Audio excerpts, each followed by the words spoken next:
disturbance at Acer Plaza? 10-4 dispatcher. Verify address. It's Acer Plaza. Repeat, Acer Plaza.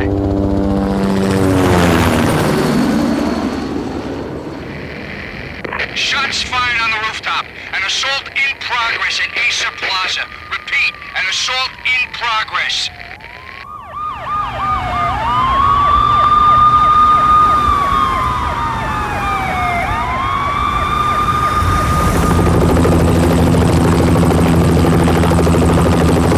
It's a war zone down here. 1085 dispatcher. Need additional units. Additional units now. Officer in danger. Officer in danger.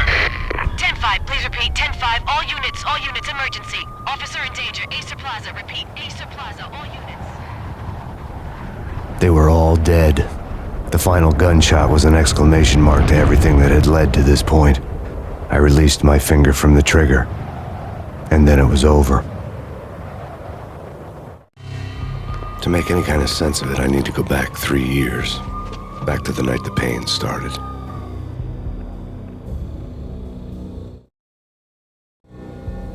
I was still on the force back then. NYPD, Manhattan, Midtown North Precinct, Hell's Kitchen.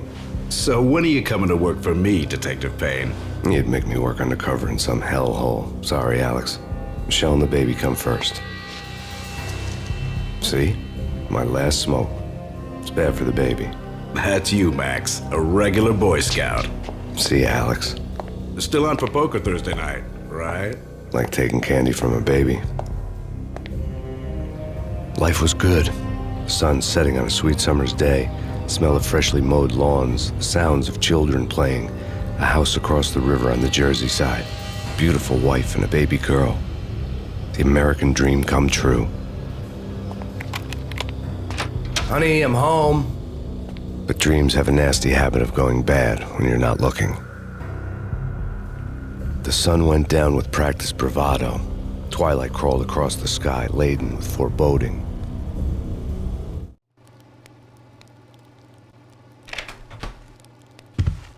Michelle, honey, anybody home? I didn't like the way the show started. They'd give me the best seat in the house, front row center. What the hell?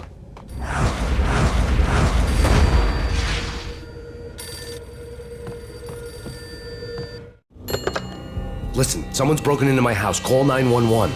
Is this the Payne residence? Yes, someone's broken into my house. They're still here. You have to... Good. I'm afraid I cannot help you. Who is this? Hello?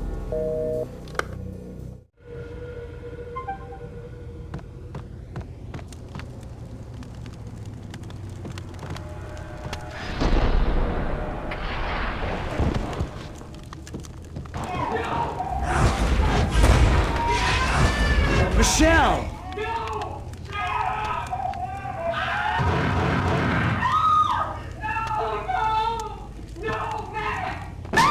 Michelle! Please! It's coming. Freeze! NYPD, drop it! Coming! You're gonna die! For you. No, please God, no. The flesh of fallen angels! It's coming!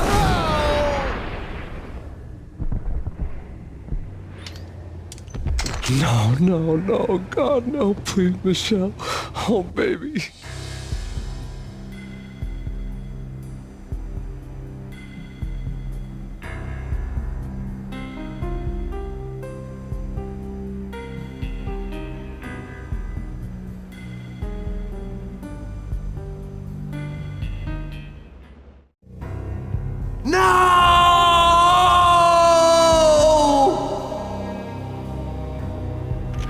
That was 3 years ago. Everything ripped apart in a New York minute. The killer junkies had been high on a previously unknown designer drug, Valkyr, V. After the funeral, I told Alex I'd be transferring to the DEA. It took us 3 long years to get a break in the Valkyr case. Then, finally, 2 months ago, a dime dropper tipped us off that Jack Lupino, a mob boss in the Punchinello crime family, was trafficking. I went undercover, infiltrated the worst mafia family in New York. I came in from the cold and the dark. Outside the city was a cruel monster.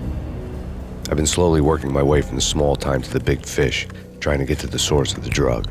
Alex and BB were my only contacts in the DEA, the only ones in this decrepit city who knew I was down here. BB here. Something urgent has come up with Jack Lupino. You need to meet with Alex immediately at the Roscoe Street station.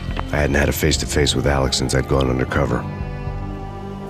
Outside, the mercury was falling fast. It was colder than the devil's heart, raining ice pitchforks as if the heavens were ready to fall. Everyone was running for shelter like there was no tomorrow. It didn't get any better when I got to the subway. The feeling hit me like a point-blank shot straight in the face. Something was not right about this. My Beretta stirred nervously under my coat, but the train doors had already shut behind me, and I was in for the ride. Next stop, Roscoe Street Station, and Alex.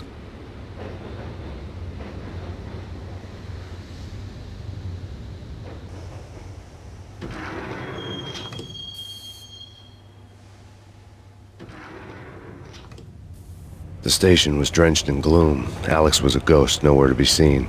I'd have to look for him.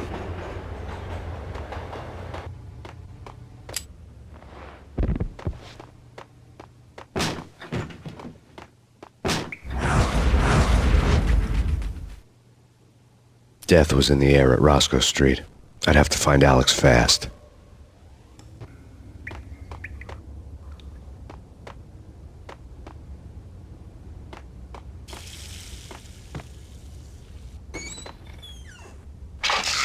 The pills would ease the pain.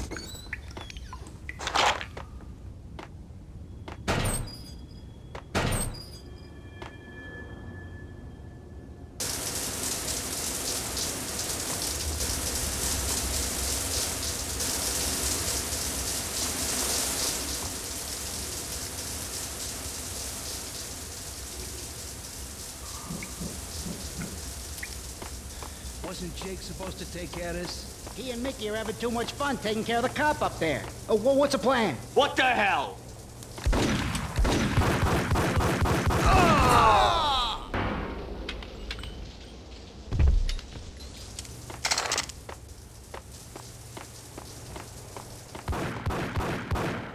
Yeah, he's... What the hell?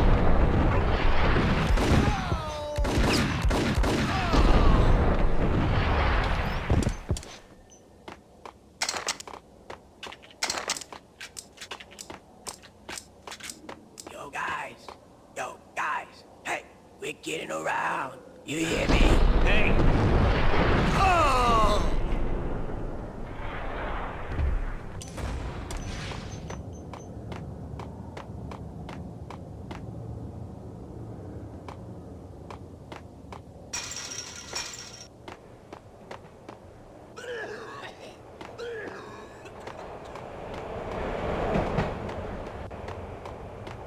Hey, yeah!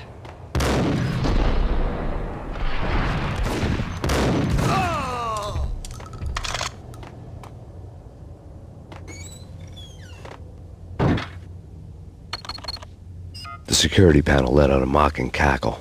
I'd need the right code. What was that? It's nothing, relax. Damn!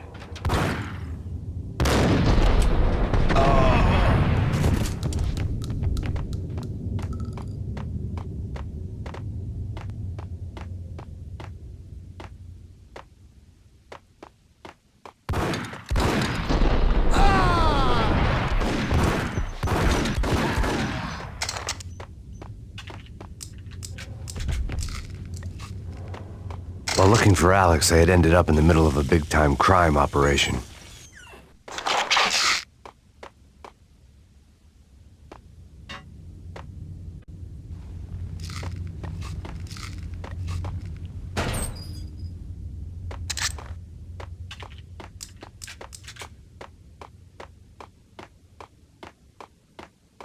Hitting Roscoe Bank ain't exactly holding.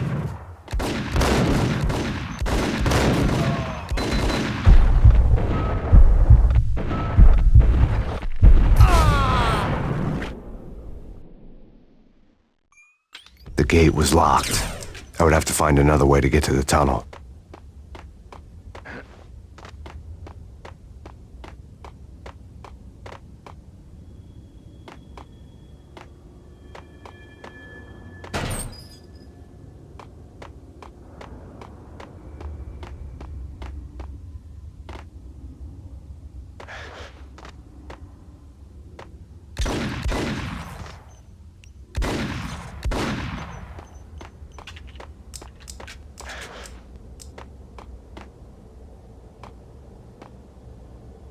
kiss it goodbye.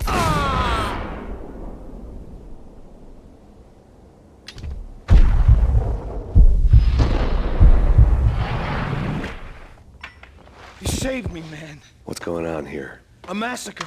These armed thugs just appeared from nowhere. We need to get help. I can make the call from the control room 1 floor up. Can you take me there? Sure, sounds good.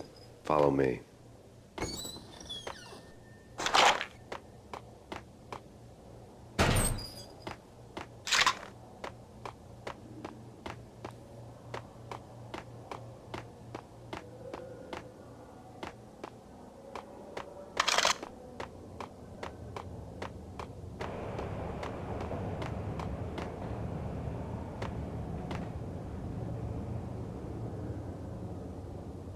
Home free. This way.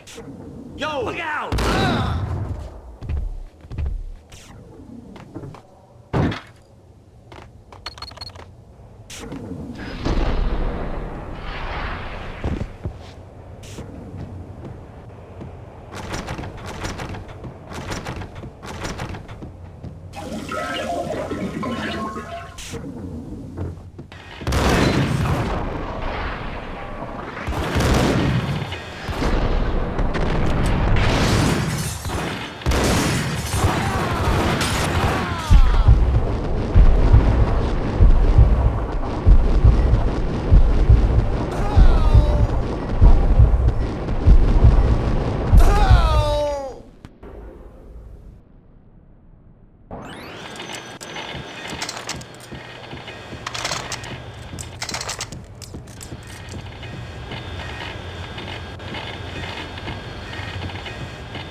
The train lit up like a Christmas tree. The power was back on.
So much for being subtle.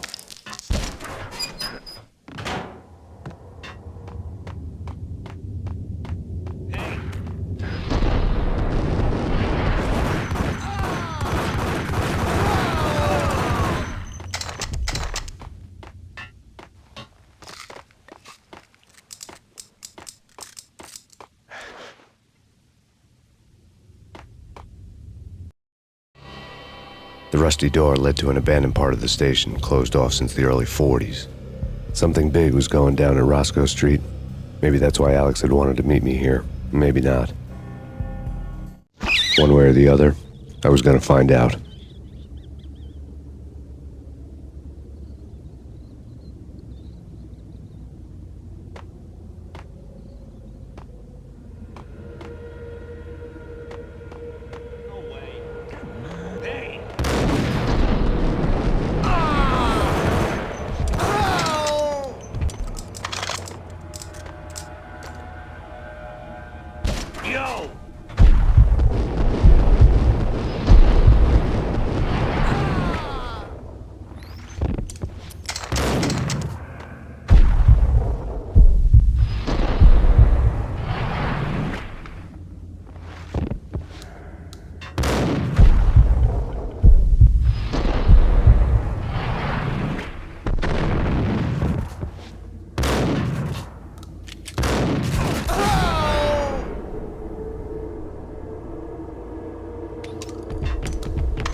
Yeah, spooky.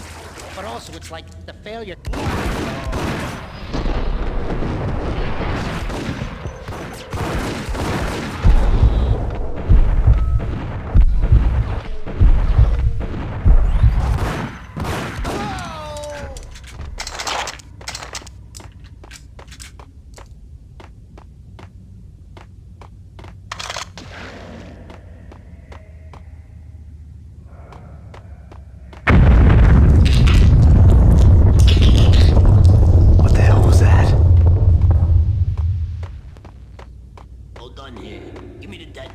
What are you talking about? The detonator. I thought you'd bring it. You was to get him.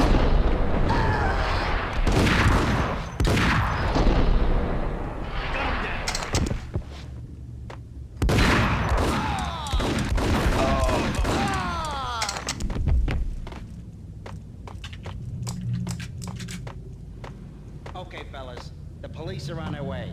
New York's finest are gonna be here soon. So stick to the plan.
We come to you now live from the crime scene.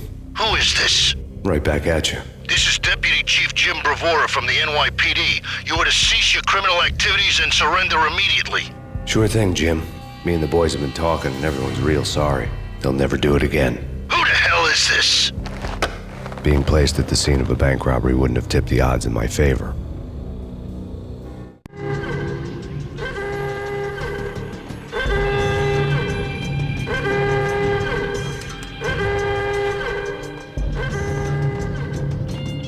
The bank robber's score lay on the table. The bank robbers have been after Acer Corporation bonds. The Acer success story had recently been on every channel and on the cover of every magazine.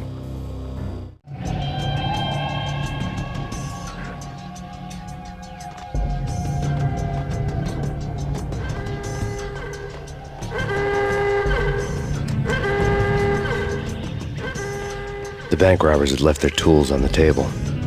Judging by the detonators, the crooks had bought enough explosives to send Lady Liberty into orbit.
Max, Jesus, you almost gave me a heart attack. I nearly shot you. Alex, I'm glad to see you. What the hell's going on? There are more corpses here than at the city morgue. It's an armed robbery, a tunnel job straight to the Roscoe Bank vault through the old station wall. Is this why? This is Lupino's gig? This is Lupino's doing? Lupino's men? Really? You sure know how to pick a place? Can you get through? No, it's locked. We gotta get out of here. If it's Lupino, it's... Alex? Alex! There was nothing I could do. He was dead. I could tell by the empty, accusing stare of his eyes.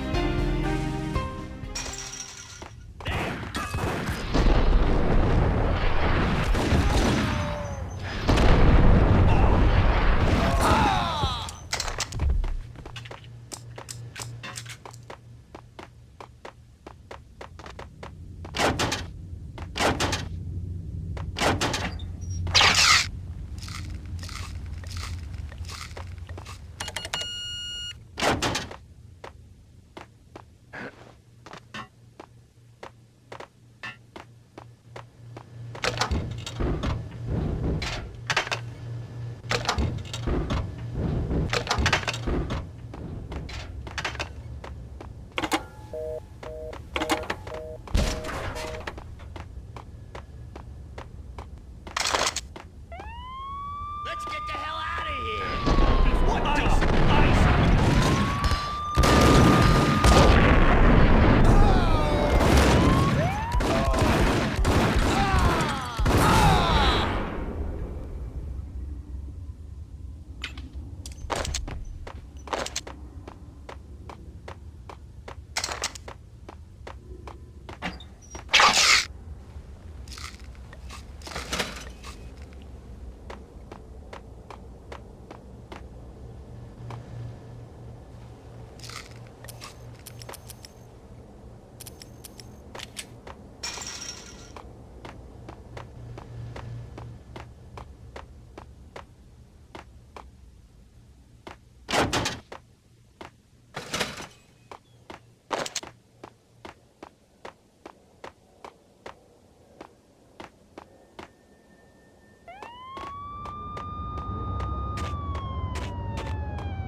Alex had kept me relatively sane for the past 3 years. Now I didn't know how I felt. Somehow he had stumbled upon something big and ended up stepping on Jack Lupino's toes. Lupino ran his racket of sex, drugs, and contract killings from a sleazy hotel in a slum block of tenements. The NYPD was closing in. I could hear the sirens. Their wail was a crescendo. Lupino thought he could get us by taking Alex out and leaving me to take the fall for it. All he had gotten was my attention. I went for the hotel first. It was a sad old thing with flickering lamps and faded colors, cheap mobster punks and tired-eyed prostitutes. I walked straight in, playing at Bogart like I'd done 100 times before. The place was run by a couple of murdering mobsters with shark smiles. The Finito brothers. Ladies and gentlemen, it's the pain in the butt. Pain to the max. You're killing me. Did you make that up yourselves or you get some wino downstairs to come up with it? Don't answer that. A rhetorical question. I got something for the boss. Lupino around? That kind of depends on who's asking. A friend or a junk squad plan. Don't answer. It's one of them, how do you put it, rhetorical questions. Lupino ain't here, but he says bye. Lupino wasn't in his cheap hotel.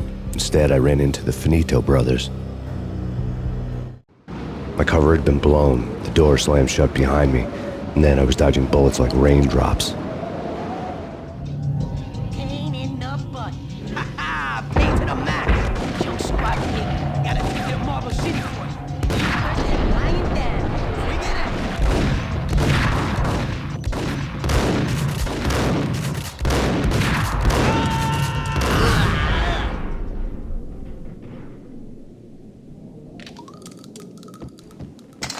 A letter on the desk caught my eye.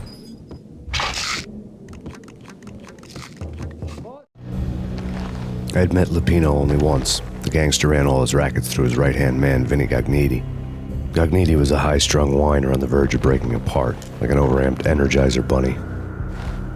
He had the brains to run the business, but he lacked the balls, always falling short, taking his frustration out on underage addicts and call girls. The V deal goes down at your hotel. Jack's exact words, quote, "Vinny, you're in charge of this one," unquote. Rico Muerte's coming to see it through. Anything goes wrong and everybody's gonna get dead. Goes double for you. Treat this guy real good. Anything he wants, you give him. Don't screw this up or you're finito, finitos. A V deal meant added security, locked doors, and lots of nervous thugs with itchy trigger fingers. I'd seen nothing coming in, but that didn't mean it hadn't been there. Rico Muerte was a regular Kaiser Soze, a spook story told to keep the apes in line. 313. The Finitos had scribbled Muerte's room number on the note's margin. Everything all right? Bosses? Joey? Vigilio? You all right in there? They're not answering. Call the others. Tell them to come quick. Okay, but we can't wait for them. We gotta go in now. Bosses, we're coming in. It's Payne!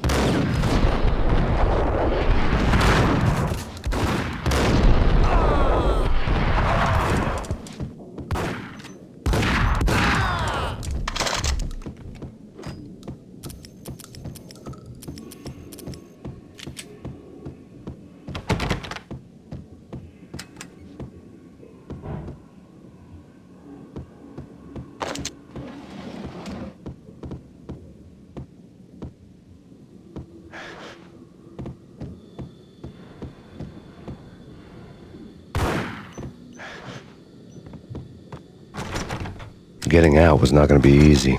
The staircase was locked and the elevator had been busted for a decade or more.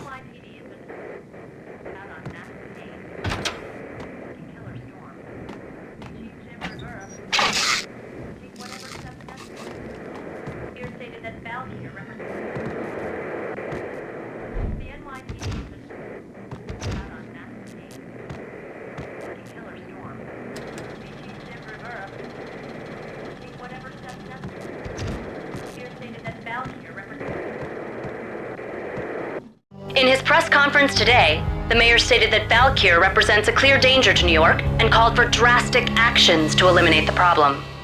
On today's top story, the Valkyr crisis worsens with the murder of DEA Special Agent Alex Balder. Special Agent Balder had been shot repeatedly from a point-blank range.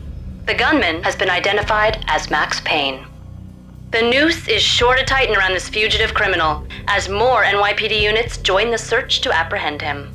I had just gotten my 15 minutes of fame.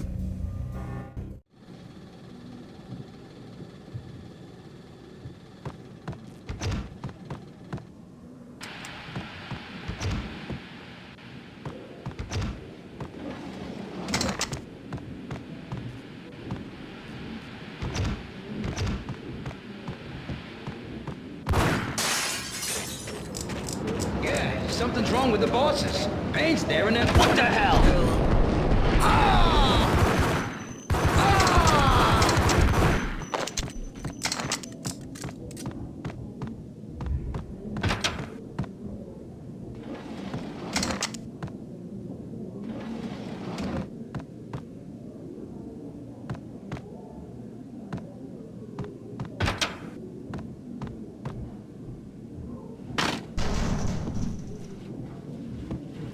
Hey!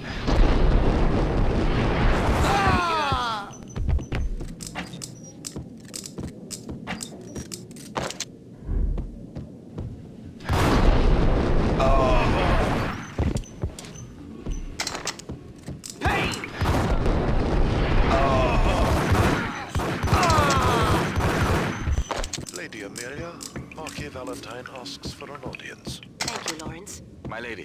My lord? And now, an all-new episode of Lords and Ladies, brought to you in part by Acer Corporation.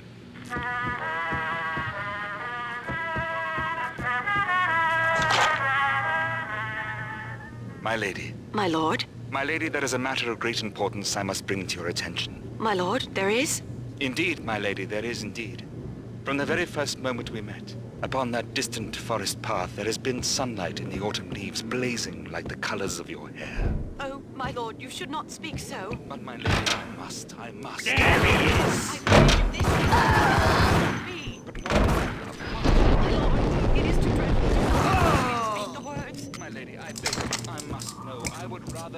than not know. Yes, my lord, we should both be dead, for this shame is too great for the living. My lord, I am your long-lost sister.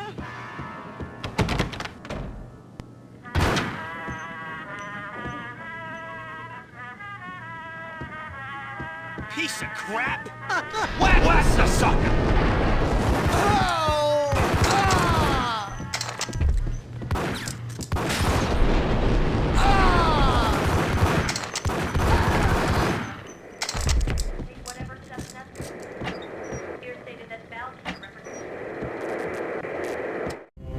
Tonight, the city's fight against the nightmare drug Valkyr took a turn for the worse, as DEA Special Agent Alex Balder was found brutally slain at the Roscoe Street subway station.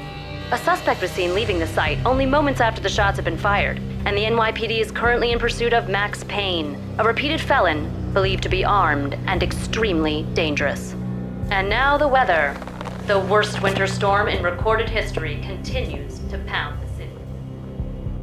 The NYPD has been out on Max Payne. A killer storm. Jim Rivera. Whatever steps necessary. This party had been dead for a while. I couldn't say I was sorry I'd missed the show.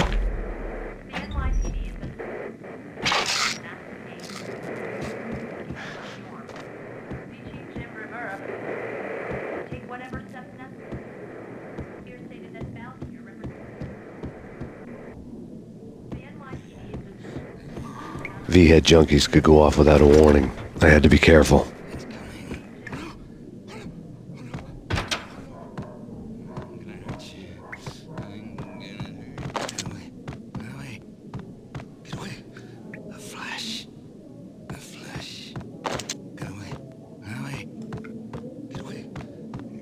Ice up!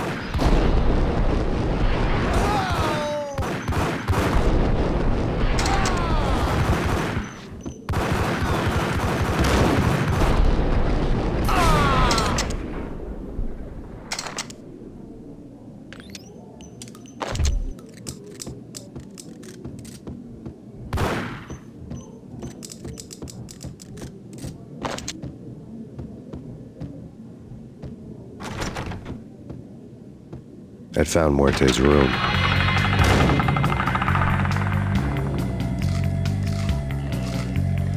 Muerte had received a letter.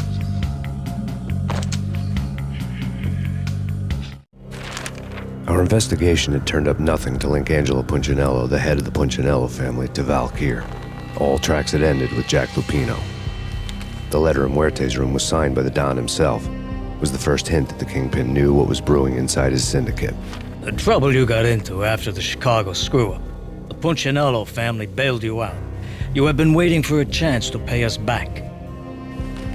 One of our trusted boys has a monkey the size of King Kong on his back. We need your special skills for backup on a major deal. Collecting evidence had gotten old a few hundred bullets back. I was already so far past the point of no return I couldn't even remember what it looked like when I had passed it.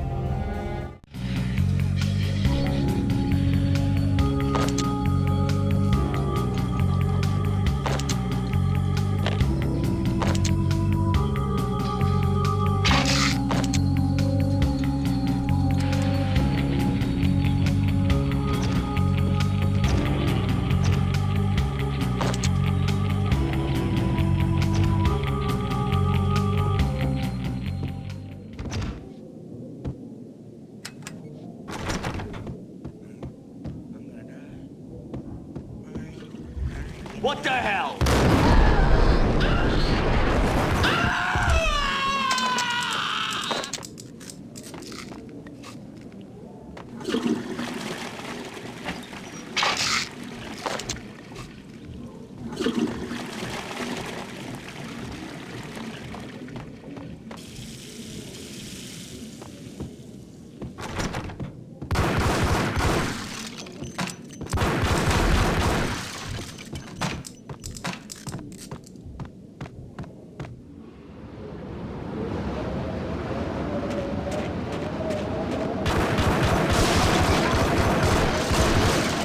I didn't want to know what had happened here.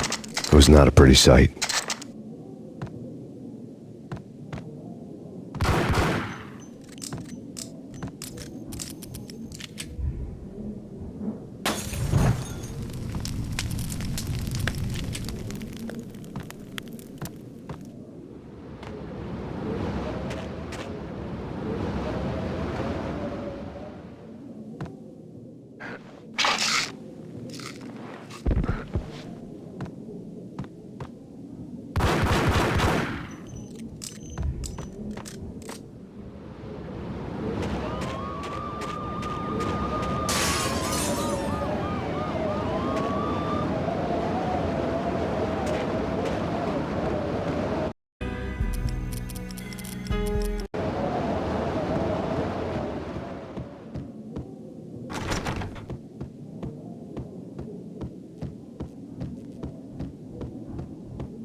was a bomb for sure. Hold it!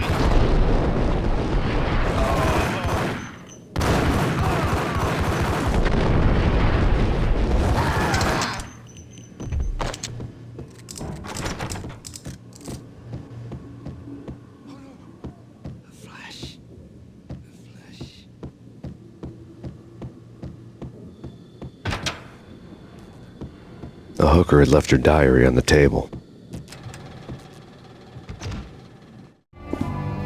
The diary belonged to a hooker named Candy Dawn. The read would have made a vice cop blush. Had talks with the mystery hag over the phone again. Sent to the latest One-Eyed Alfred tape.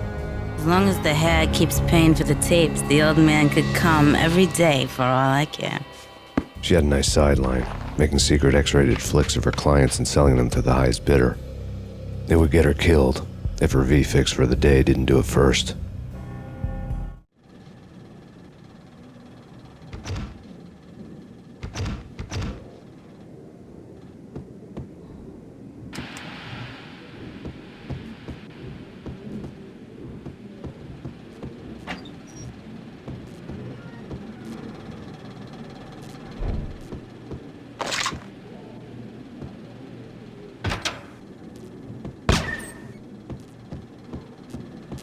What the hell? It's him. Go get him. No, wait, you go get him. You go and get him.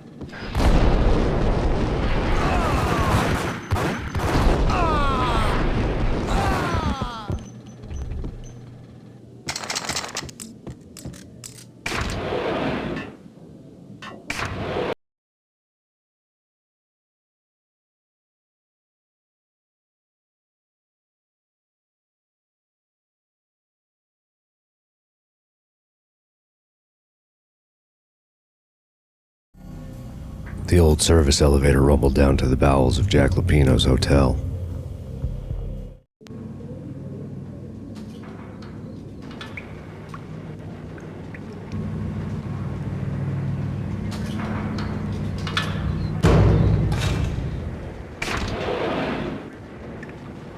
It was freaking crazy.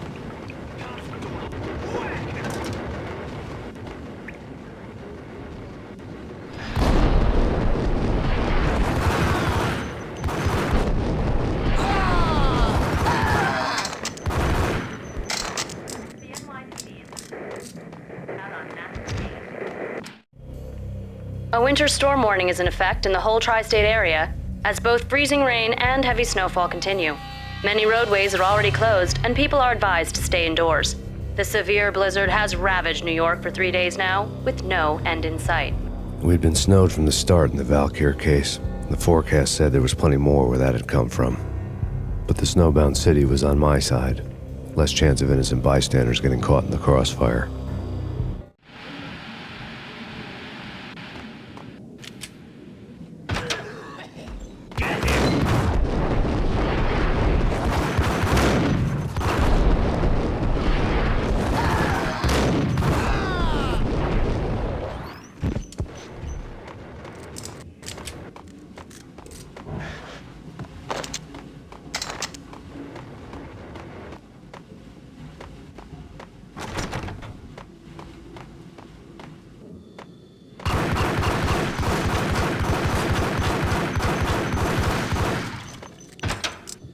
What the hell?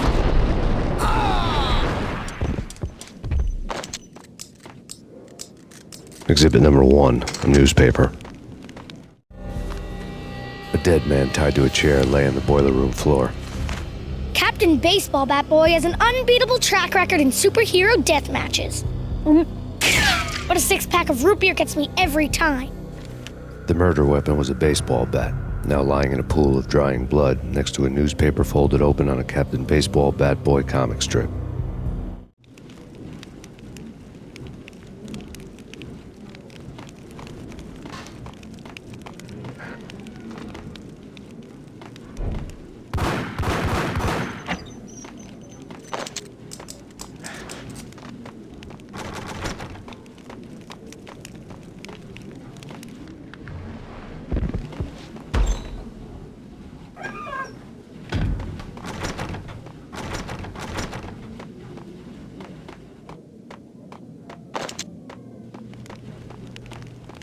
Take vampire movies. Why are they always set in L.A. or Mexico? They can't even get it. Get him!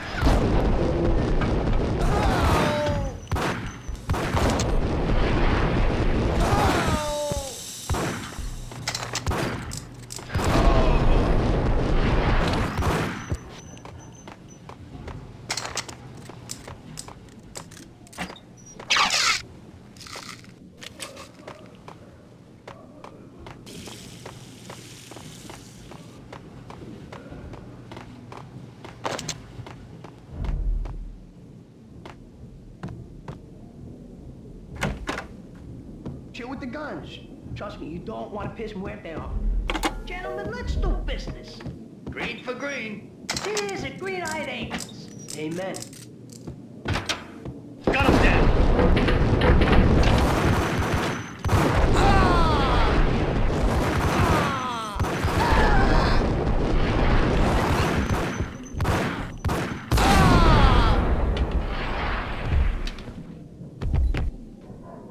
A lifetime ago, this would have gone down as a narcotics arrest.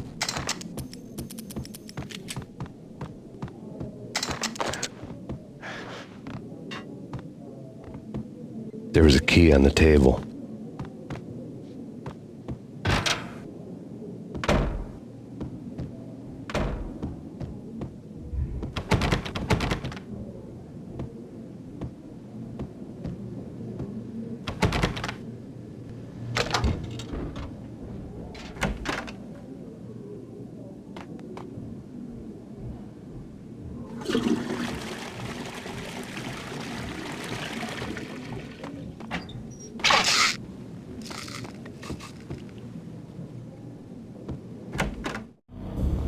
Two mad dog killers, ready to murder each other. They step into the next room, and I'm thinking, now they're gonna do it. But no. They sit down in front of a TV and solve their differences with the kung fu fighting video game. I tell you, Candy, I was so depressed, I strangled them both with the video game cables. Oh, Rico, you're so bad. I am, ain't I? Rico Muerte, big-time hustler. Who the hell? It's that cop. Muerte went for his gun.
The antique switchboard was still in use.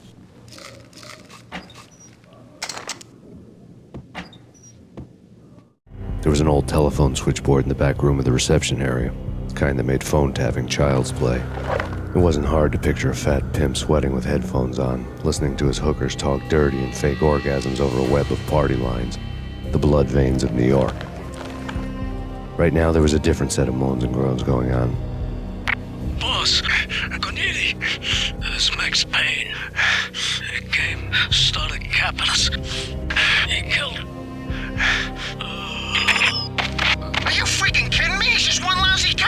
You better be freaking kidding me. Whack 'em. What's the freaking problem? Hello? Answer me. Hello? The word was out. A deadly virus released into the city's corrupt circulatory system. Something wicked this way comes. Max Payne at large.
Turn around, walk away, blow town.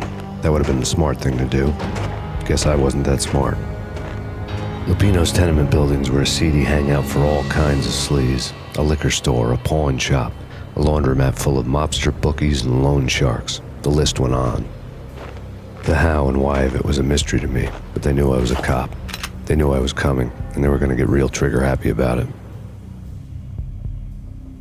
I got to see Lupino's hangout all lit up. A bomb went off, turning snow into liquid gold. A pillar of fire lifted the remains of a car straight up into the air.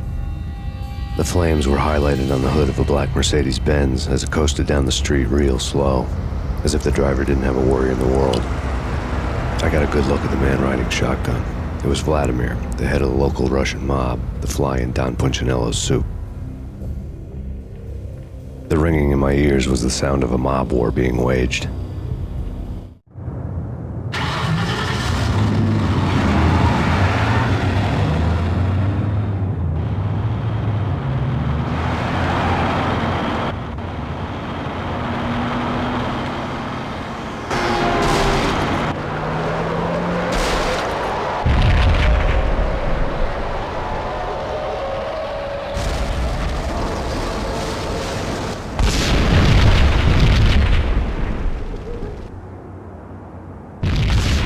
Another bomb exploded inside the closest slum building. It was a lucky break.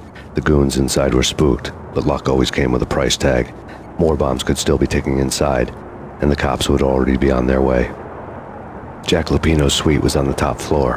At least it used to be, before the explosive makeover. I don't know, man. Hey!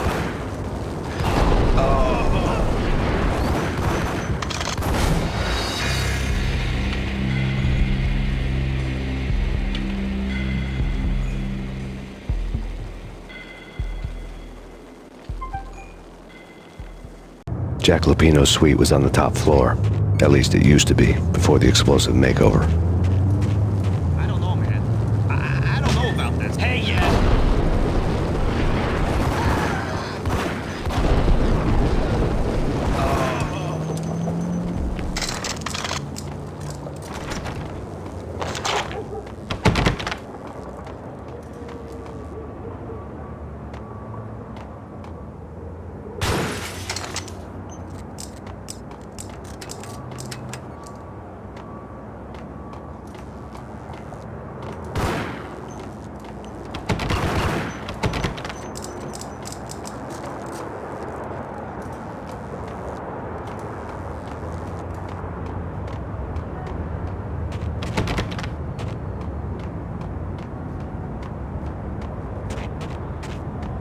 The headlines were a depressing read.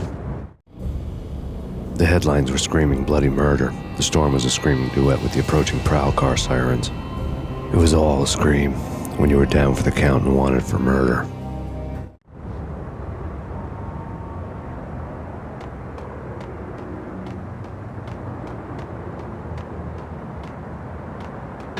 Hold it!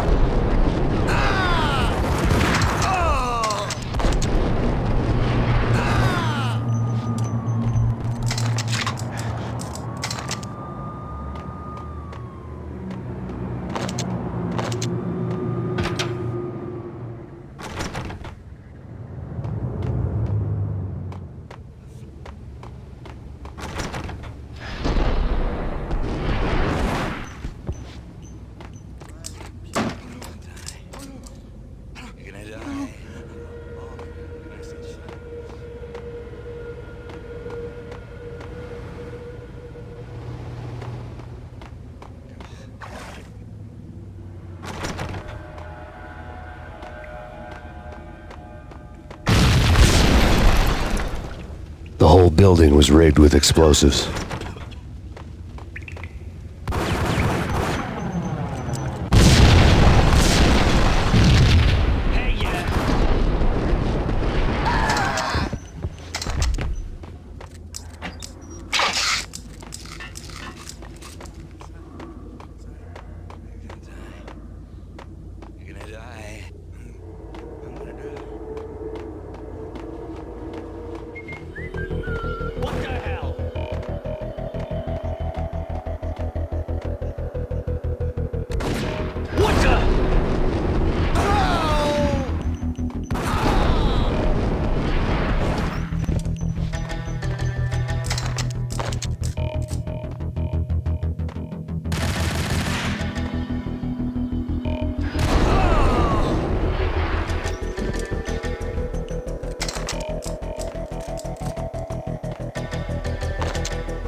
A beaten-up phone in the entrance hall was ringing. It could have been just a junkie in need of a fix, but it turned out to be something more sinister than that. Am I speaking to Mr. Payne? Who wants to know? My name is Alfred Woden.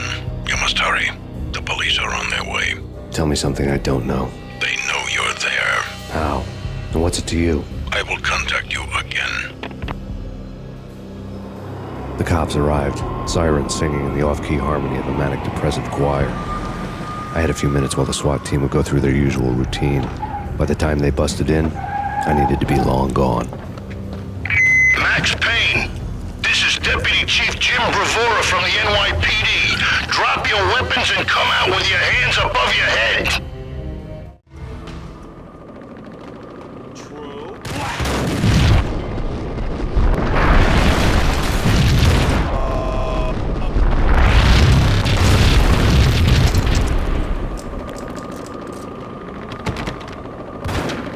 Someone had left a letter on the counter. Suddenly it all made sense. The bombs, the Russian mob boss making an appearance in person. Gagnidi was his usual self, all talk and no walk. After our hit, the Russian has only a couple of guns left and they can be bought. There's no freaking way he has the guts to try anything after that. As it turned out, the Russian had plenty of guts. One thing he could count on, you push a man too far and sooner or later he'd start pushing back.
bombs had destroyed all the stairs up to Lupino's office. The alternate route led there by way of adjoining rooftops.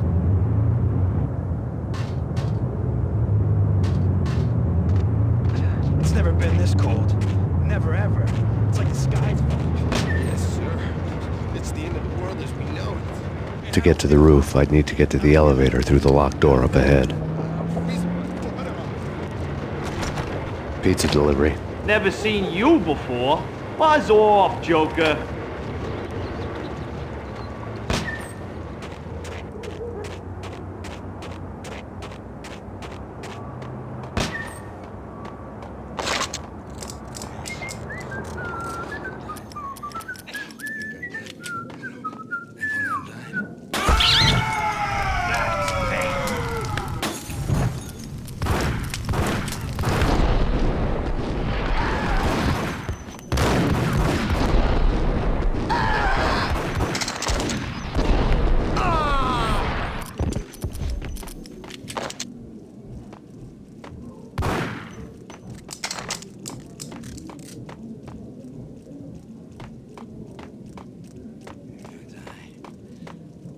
What the hell? Hey, yeah.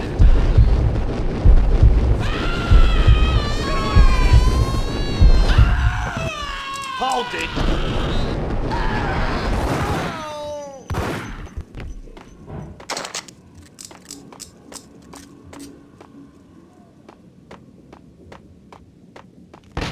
No, don't shoot. You know the clowns at the laundry? Me? No. You're no good to me then. What? No, the laundry, yeah. I know him, yeah. Get me in there. Okay.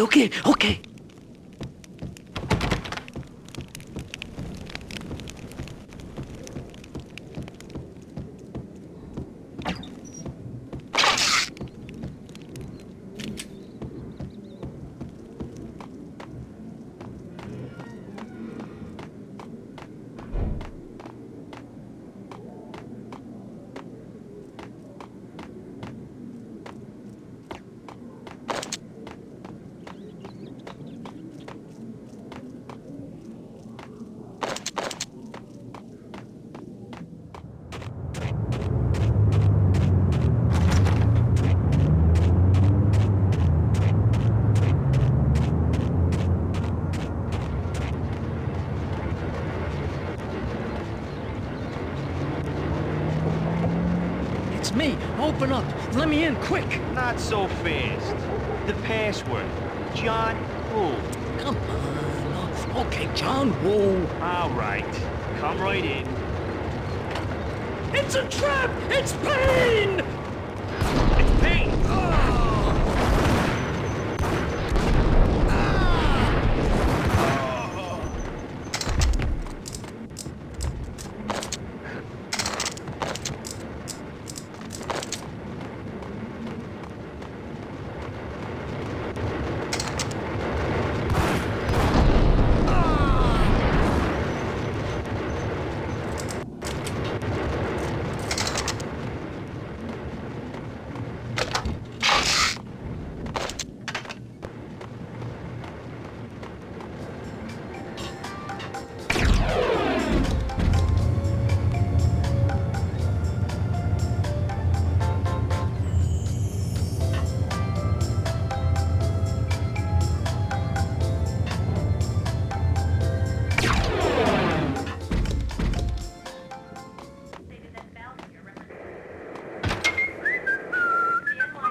What the?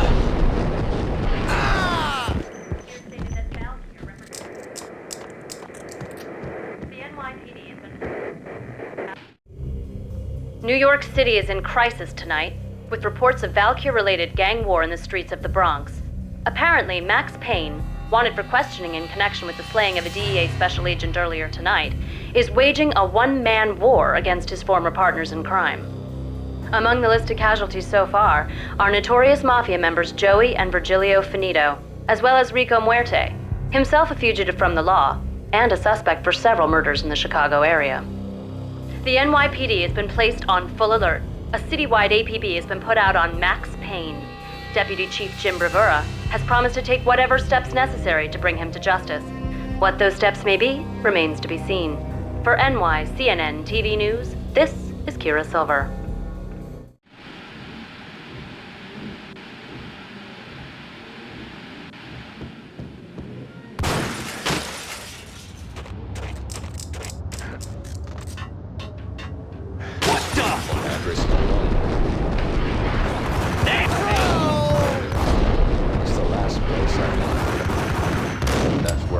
End up anyway.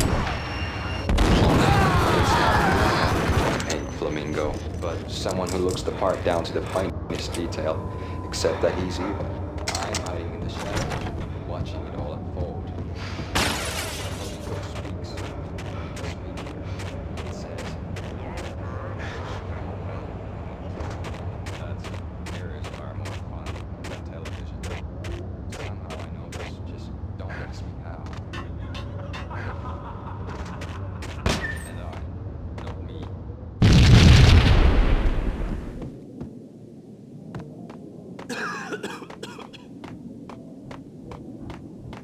Red, blue, or green? It's always red or blue in the movies. So, green?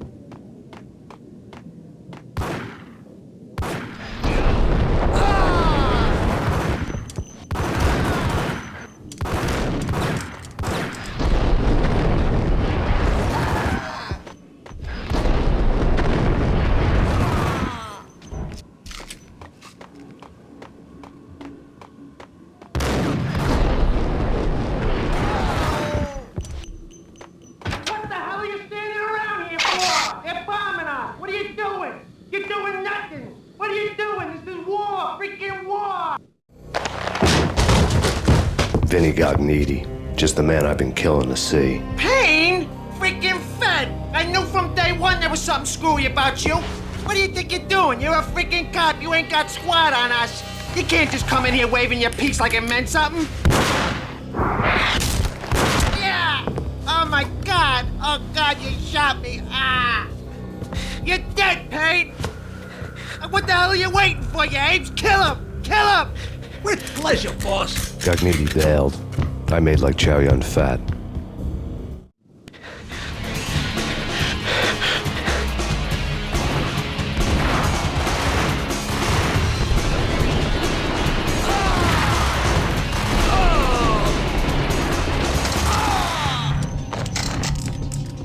A crumpled letter lay. The letter was addressed to Don Punchinello, but Vinny had never had the nerve to finish it. Jack's gone voodoo. Just the other night, he shot Dino because he wanted to see what his brains looked like splattered on the wall. He's a freaking mad dog. We're running out of men and business fast. Gognitti had been living in mortal fear of his boss. Jack Lupino was a psycho.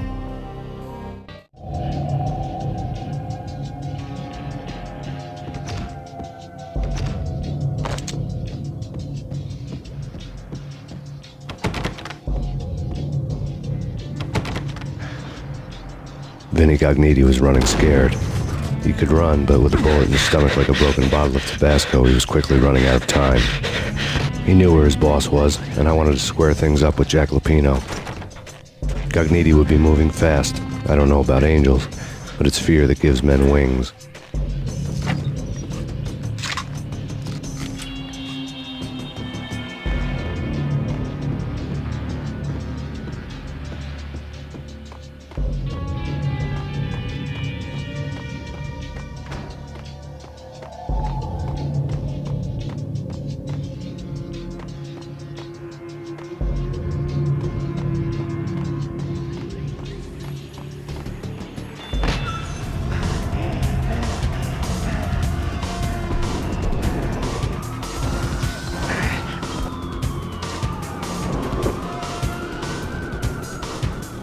Gognitti hitched a ride.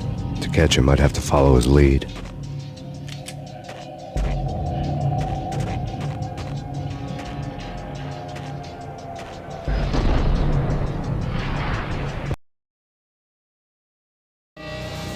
This was my second train ride of the night. The way it started didn't promise anything better than the last one. Freezing wind tearing at my face like sandpaper and razors, ice hard and slick under my hands and feet, and somewhere in the background the wail of sirens, the city howling after me. New York sped by in fast forward, dark rooftop water towers and a dead forest of antennas and chimneys, all a blur.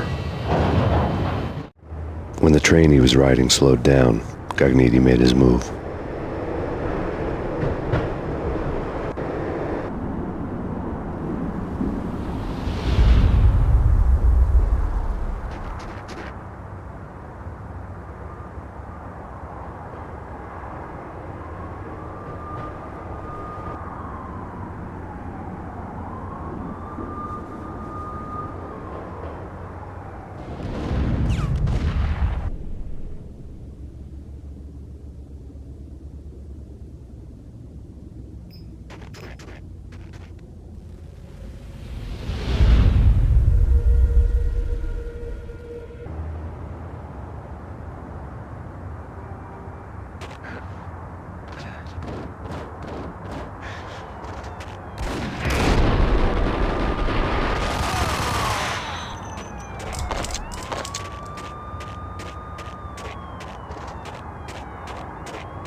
It's Payne! He's coming down the stairs! Shoot the bastard! Hey, okay, boss, you got it. No problem. All right.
Hold it!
Max Payne has nowhere left to go. We are very close to capturing him. You'll get a full statement then.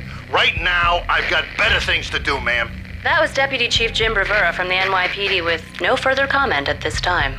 Apart from his suspicious food habits, I figured Bravura to be one of the good guys. Fate had just dropped us on different sides in this. But when it came to capturing me, he was way out of his league. I had already ditched the cops a couple of rooftops back. For now.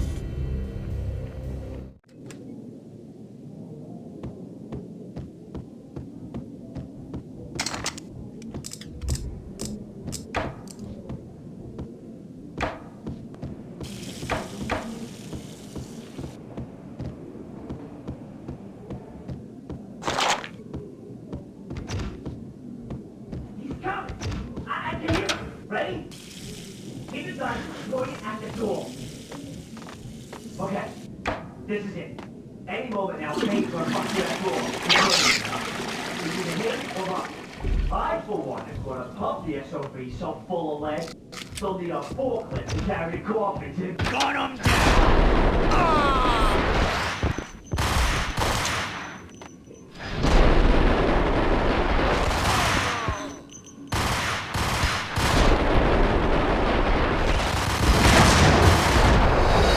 They'll need a forklift to carry the coffin. I saw.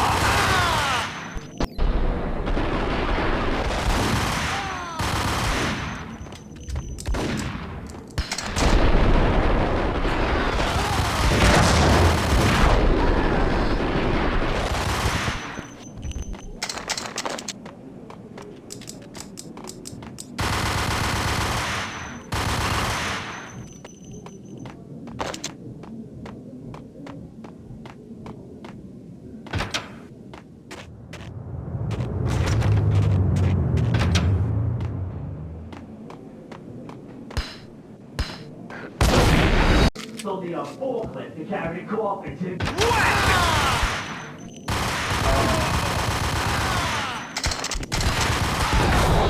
They'll need a forklift to carry...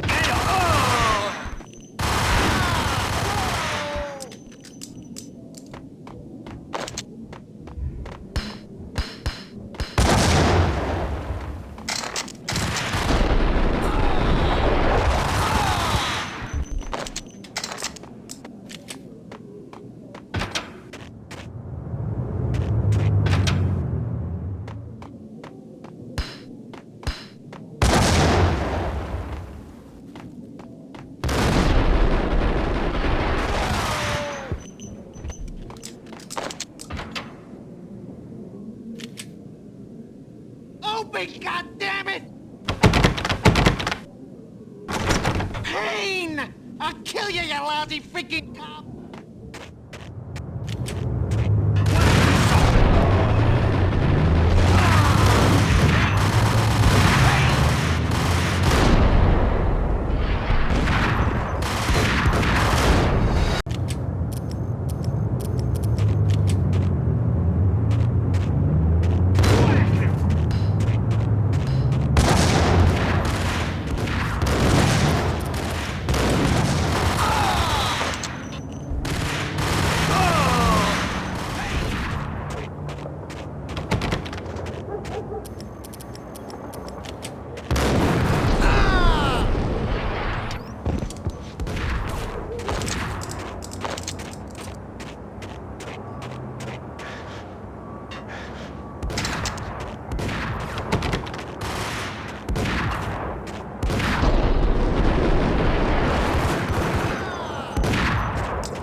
Gagniti ran out of steam in a dead-end alley with steam boiling out of the sewer grates like all the fires of hell were burning high beneath us. It was shakedown time. Where's Lupino? Screw you! Bad start, Vinny. Ah! Police brutality! I rate pretty high on that. You can't just hurt me in cold blood? Just keep telling yourself that.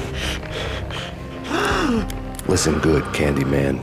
I'm not gonna be anybody's fall guy. I wanna know where your boss is hiding. There was no glory in this. I hadn't asked for this crap. Trouble had come to me in big dark swarms. The good and the just were like gold dust in the city. I had no illusions. I was not one of them. I was no hero.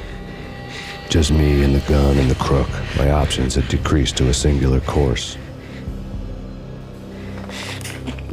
I'll tell you, just don't hurt me no more. Lupino's at Ragnarok, the nightclub. Book me. Take me in a home into the freaking jail, just don't hurt me. Your rights will be read at your funeral. Ragnarok was Lupino's private nightclub, a den of drugs built into an old theater. I knew what waited inside. V-head junkies ready to explode in random acts of senseless violence. And Lupino's goon squad, the worst stone-cold killers this side of hell. Ragnarok was as inviting as a headache, flickering and flashing to a machine gun beat. The belly of the nightclub was a gothic theme park that began with bondage games and led to the nasty stuff from there. As subtle with its dark message as a cop-killer bullet through the heart. Like father, like son, just like Jack Lupino.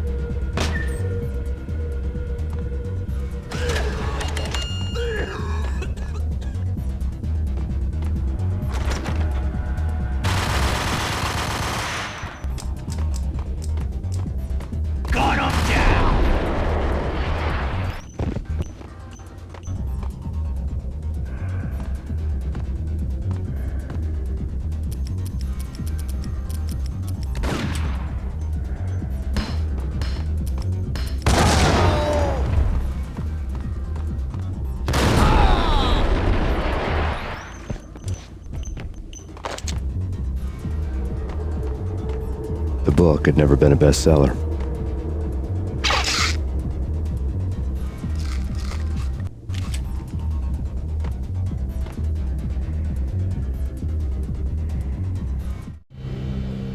Given the setting, I was surprised to find that somebody had been passing time reading.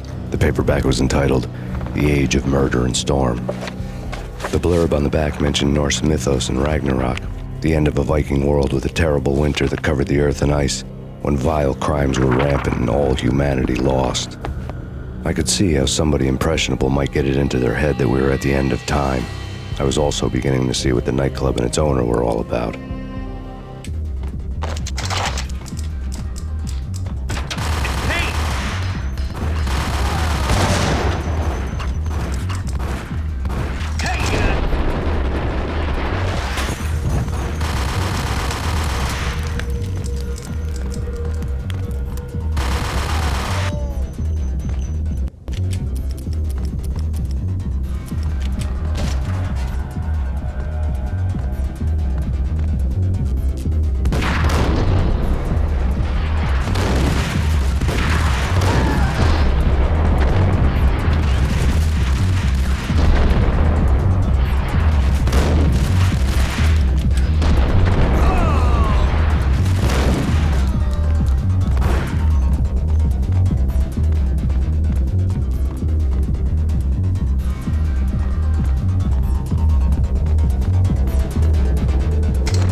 Books on the occult had been The room was stacked with light reading, such as Necronomicon, Witchcraft, and Paradise Lost.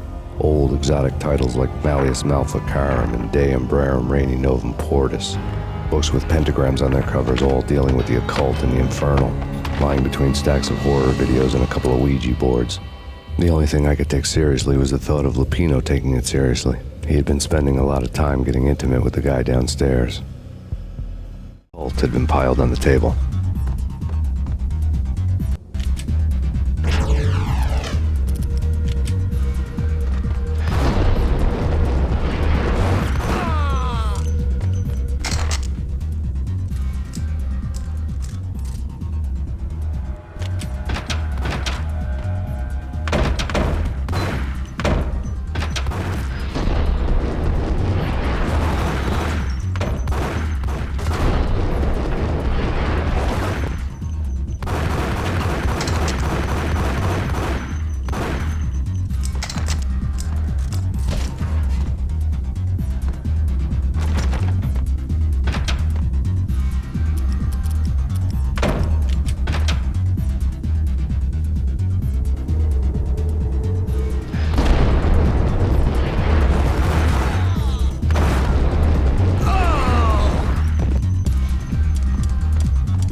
Karaoke never was my scene.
What the hell?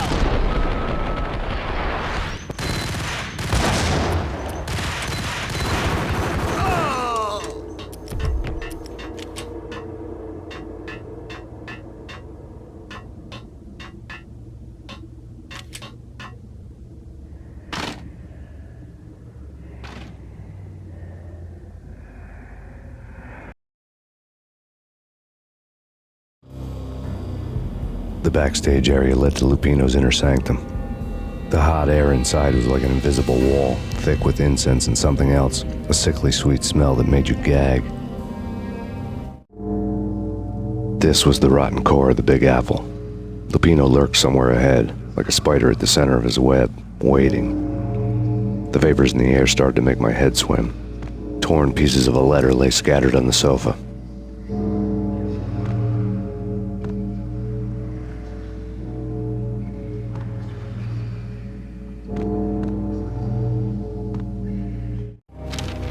Punchinello had threatened Lupino in writing. The note had been torn to pieces, bloody fingerprints all over them. Don't want you to think that one of my boys is not playing with a full deck. Shape up, Jack. We are running a business here. I'd hate to send the trio to strong-arm you. The trio were the Don's notorious henchmen. It was obvious that Lupino hadn't been intimidated by the threat.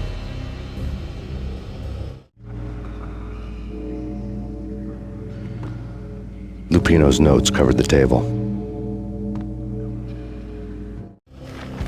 Jack Lupino was crazy, all right. The table was scattered with notes of demented arcane nonsense written in rusty blood, a mishmash list of demons, devils, and dark gods evoked.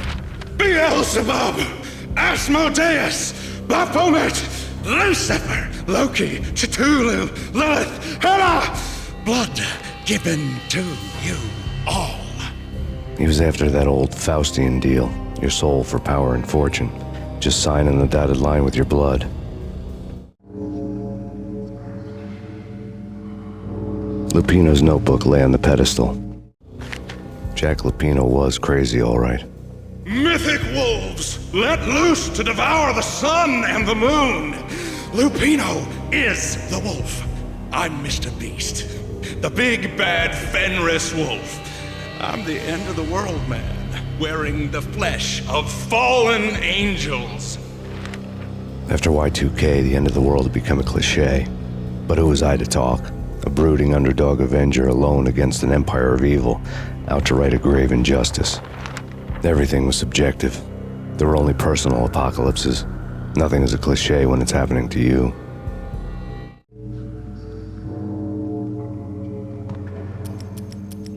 The flesh of fallen angels, come to me all.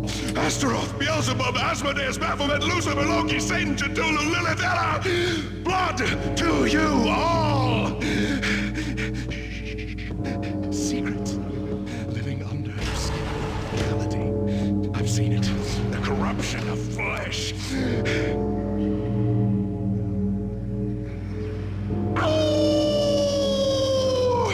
I'm the wolf, yeah! I am the wolf! It's close. It's coming. You have come. A witness to the end of time. It's now! I will rise to her side! I don't need words! I'm beyond the words!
What the hell?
I had known there'd have to be a catch in it somewhere, and this one was the Empire State Building of catches.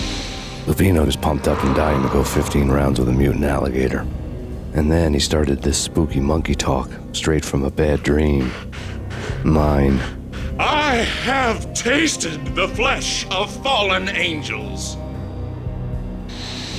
I've tasted the devil's green blood. It runs in my veins. I've seen beyond a world of skin, the architecture of blood and bow and arrow. Death is coming! She is coming, and hell follows with her. This is the twilight winter. I am ready to be her son. Her time is now, and all who stand in her way must die!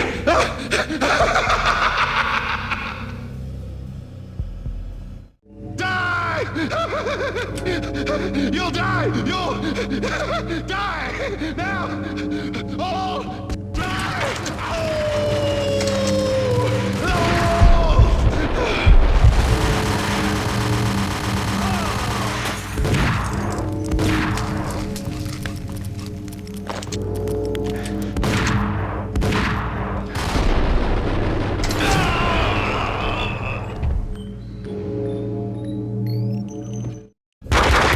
Lupino finally went down. I wanted to make real sure he'd stay that way. V was a bad monster. Turned them into friggin' zombie demons from outer space. I think he's dead already. Huh? And that's when it happened.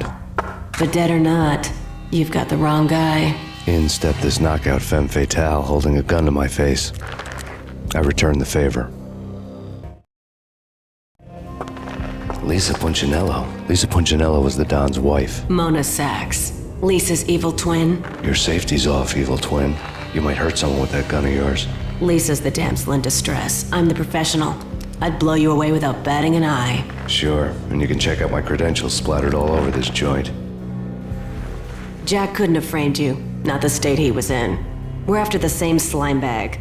Angelo Punchinello's the one who murdered your friend and framed you with it. You know this for a fact. I've got my sources. I don't have a clue these days. I just shoot them as they come. Who put a contract on the Archfiend? This one's mine. I hate the guts of that sadistic wife-beater. Why not pool our bullets for this one? I thought you'd never ask. My finger was starting to twitch. How do you like your whiskey? I'm easy, as long as you don't try to slip me a Mickey. You're a real angel, Max. It was good stuff. Tasted sweet as honey going down. Nothing personal. Can't risk you going berserk and getting Lisa killed.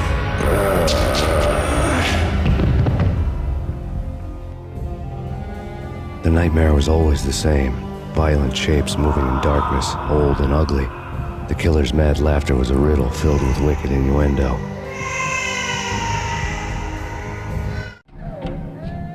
Somewhere, the baby was crying.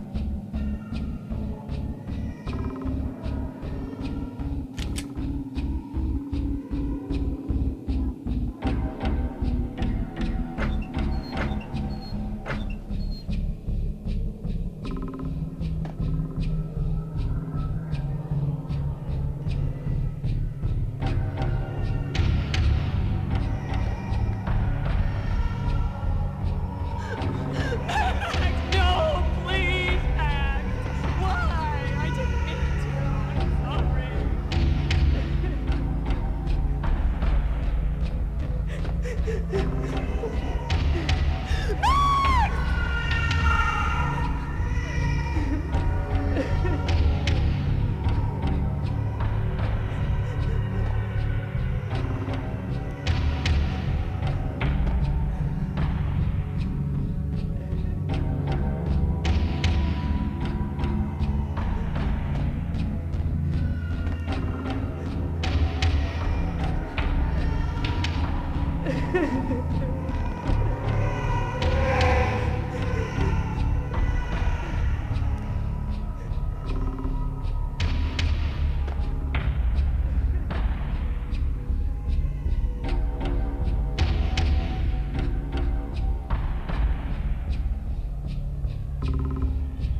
Should have known it when we found you snoring next to Lupino's corpse. A comedian, huh?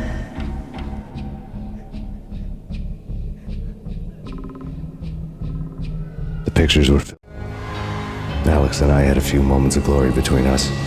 Crime-fighting comrades, the best in NYPD DEA collaborative team. Good-hearted macho bullshit like that. I would have given anything to have him here as my backup. No such luck. No luck at all. Filled with good old times.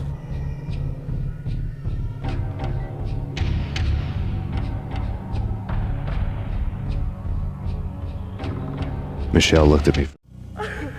The Payne family. Happiness captured in a Polaroid moment. I had thought it would last forever. Till death do us part. I didn't want to think about it. As long as I didn't, it could never happen. But I had broken my own rule. The thought had already slipped in. Fear was rusty needles poking at my brain. Cold and scaly, it slithered down my chest. The photo.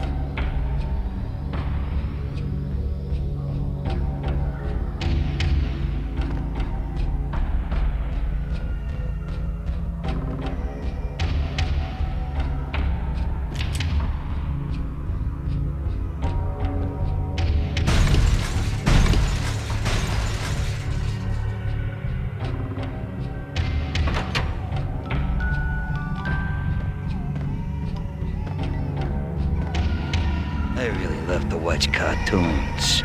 Captain Baseball Bat Boy's my favorite.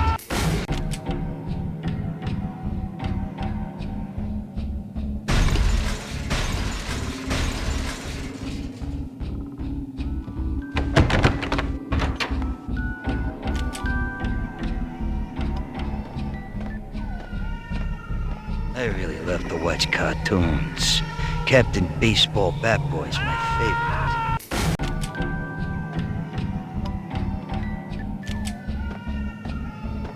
I really love to watch cartoons.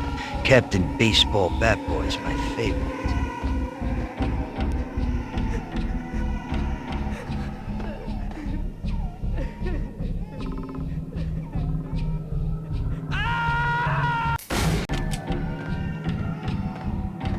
I really love to watch cartoons. Captain Baseball Bat Boy's my favorite.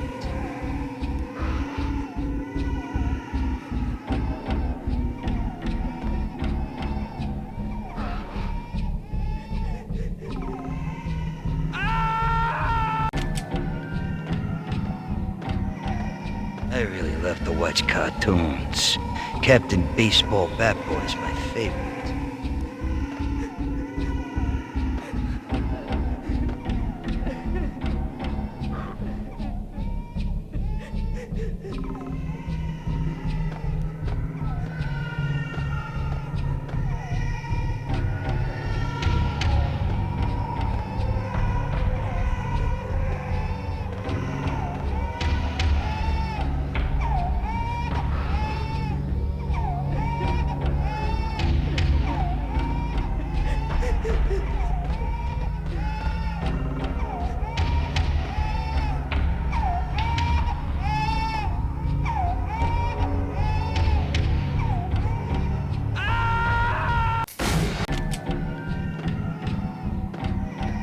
I really love to watch cartoons. Captain Baseball Bat Boy's my favorite.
No, please, God, no.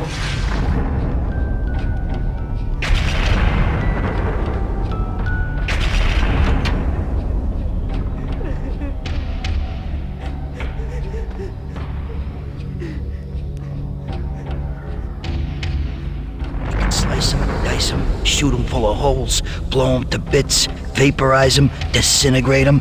No matter what you do, they'll still be back, good as new.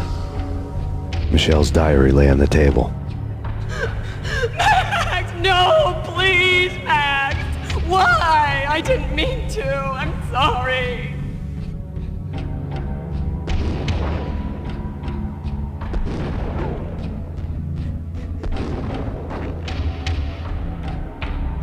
Murderer! You killed her! Nothing like that ever happens in the real world.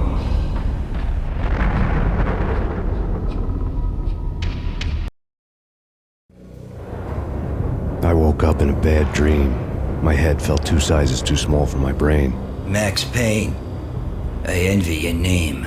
And the killer was smiling. Pleased to meet you. I'm Frankie the Bat Niagara. Niagara, as in you cry a lot? He had a baseball bat and I was tied to a chair. Pissing him off was the smart thing to do.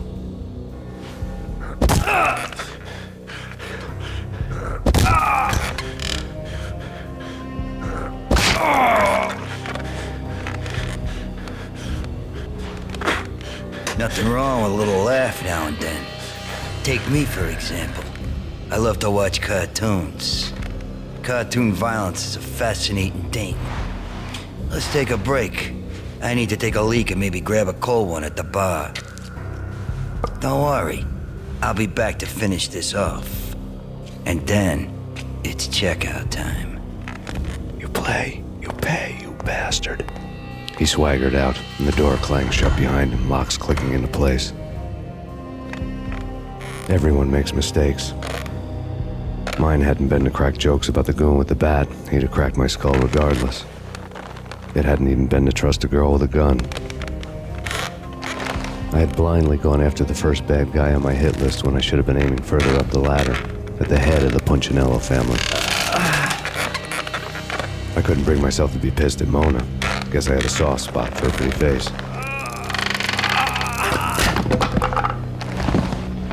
But when somebody decides to play baseball with your head, you tend to get sore.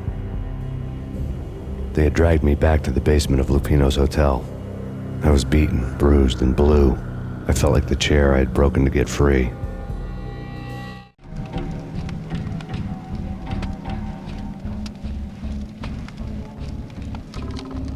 All I had was Niagara's bat, sticky with my own blood. Without a gun, I'd be no match for Frankie's men. I'd have to play hide and seek with them.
What the?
Another newspaper caption for a murder scene. Frankie had left his calling card, a Captain Baseball bat boy strip, next to a sewer passage filled with bodies. You'd better not mess with Captain Baseball Bat Boy. Even my arch enemy, Bicycle Helmet Girl, swoons at the sight of me. Aha! There were enough corpses to put a mass murderer to shame.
Frankie had left his calling card, a Captain Baseball bat boy strip, next to a sewer passage filled with bodies.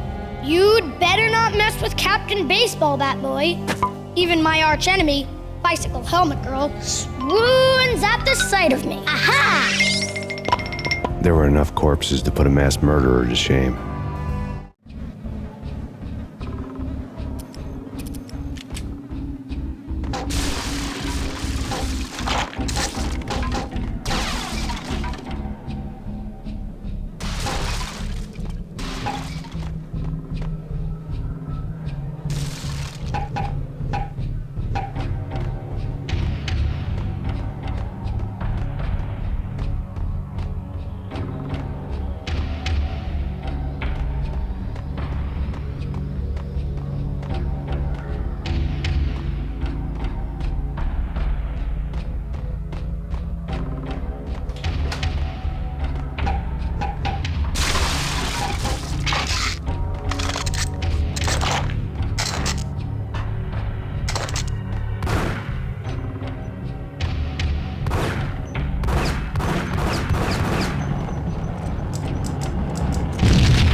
Things were fast going from bad to worse.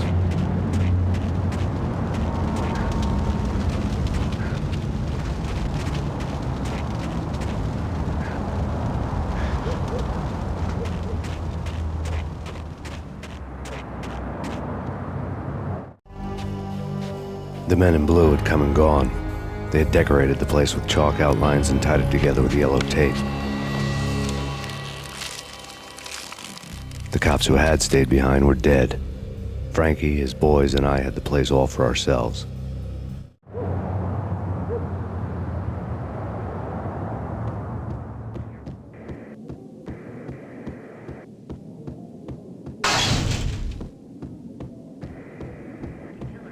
Just forget about it. Just forget about it. Hey, just forget about it. That crazy witch, you should have heard her. She was a real scream when the boys caught her trying to cap the Don. Oh, that's friggin' bad. To the trio? That's even worse than what Frankie's doing to that poor bastard downstairs. She's gonna take a long time to die. The mobster muscle on the phone was talking about Mona. Punchinello's trio were nothing but bad news.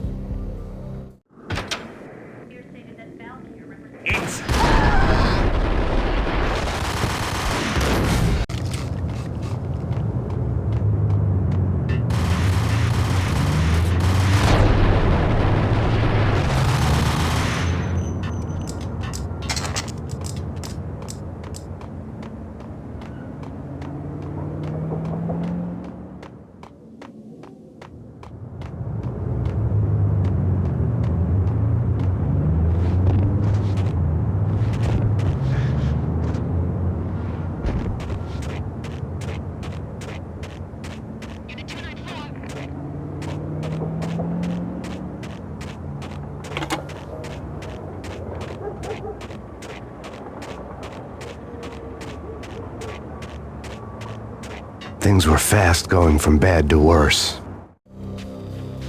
The men in blue had come and gone. They had decorated the place with chalk outlines and tied it together with yellow tape. The cops who had stayed behind were dead. Frankie, his boys, and I had the place all for ourselves.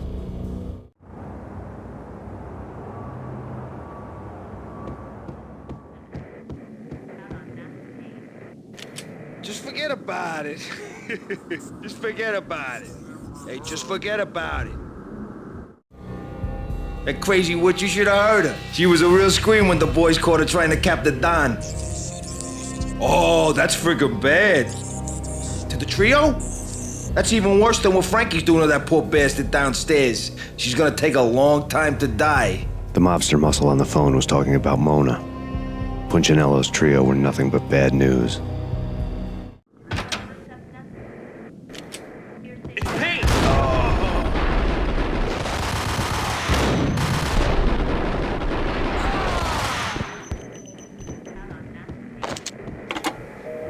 More evidence that Punchinello didn't like me much.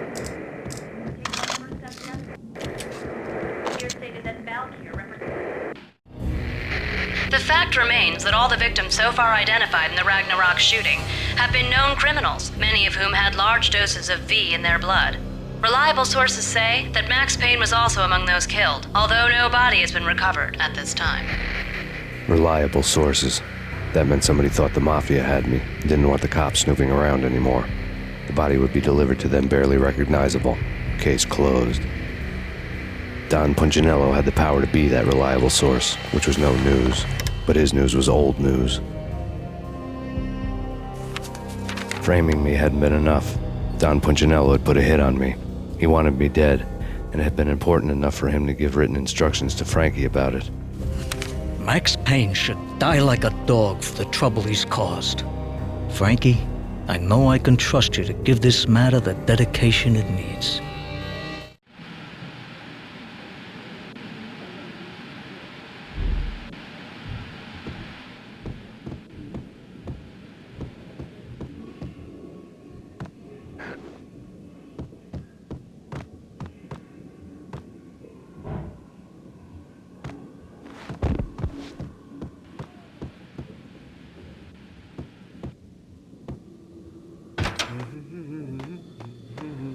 Dang!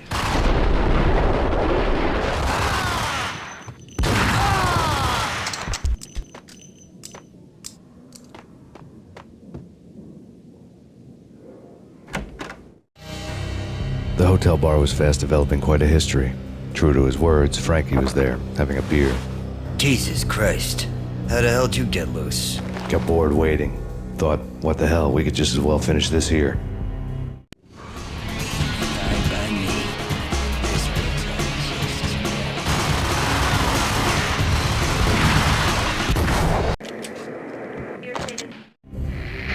The fact remains that all the victims so far identified in the Ragnarok shooting have been known criminals, many of whom had large doses of V in their blood. Reliable sources say that Max Payne was also among those killed, although no body has been recovered at this time. Reliable sources. That meant somebody thought the Mafia had me, didn't want the cops snooping around anymore. The body would be delivered to them barely recognizable. Case closed. Don Punchinello had the power to be that reliable source, which was no news. But his news was old news. Framing me hadn't been enough. Don Punchinello had put a hit on me. He wanted me dead, and it had been important enough for him to give written instructions to Frankie about it. Max Payne should die like a dog for the trouble he's caused. Frankie, I know I can trust you to give this matter the dedication it needs.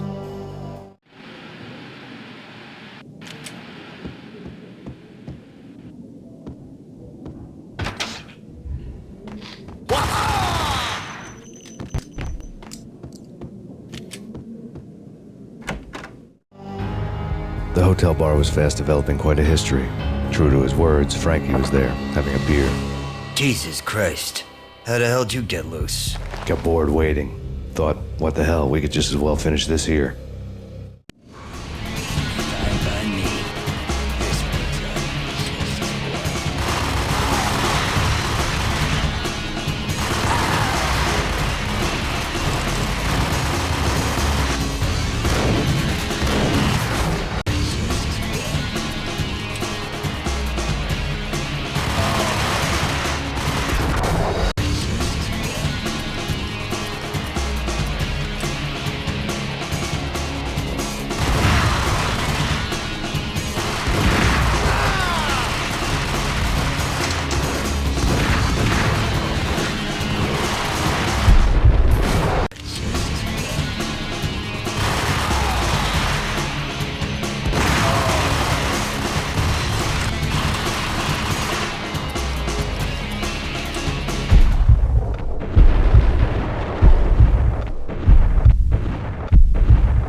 Thank you. You've been a lovely audience. Had enough? I don't play with girls anyway. Unfair! I spotted the tail as soon as I left the hotel. A big black Mercedes. I'd seen the car before. That time it had heralded impressive explosions. Vladimir was back. Bang! You're dead, Max Payne. I might have laughed if I remembered how. What's this supposed to be? Cops and robbers? Look, you want something with me? Get in line. Peace, man. Relax. You know you are a real news item. Armed and dangerous. I am going to make you an offer you can't refuse. I've always wanted to say that. It's a bum rap. I've been framed. That's a moot point. Whatever you did or did not do, I'm sure you had good reason for doing it. Want to hear me out? I'm listening. Punchinello messing with V is bad for business all around. But that's not all. There is this guy, Boris Time, used to pull jobs for me. He's the captain of the cargo ship Charon. Now the bastard turncoat has gone over to the other side, Punchinello's. The ship's loaded with high-res hardware, guns, my business. If Punchinello gets hold of that cargo, he's won and I have lost. And you'll have your work cut out for you. If you want to get to Punchinello, you will need heavy-duty persuaders. I am just the man to get them for you. Change the ship back under my flag, maybe pop 2 in the traitor Dime's head while you're at it. You'll get enough guns to start the apocalypse. You in or out? Let's get this show on the road. Vladimir was one of those old-time bad guys with honor and morals, which made him almost one of the good guys. None of us was a saint. The Brooklyn riverfront was a maze of rusty containers, sharp-boned cranes looming up from the snowstorm. On a night like this, you couldn't help but think of the dark army of dead men sleeping with the fishes, cement shoes in line. No Minotaur lurked in this labyrinth, but somewhere out there, on the clanking deck of his cargo freighter, the skipper of the Cheiron was waiting, like the ferryman of the river Styx.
Cargo freighter.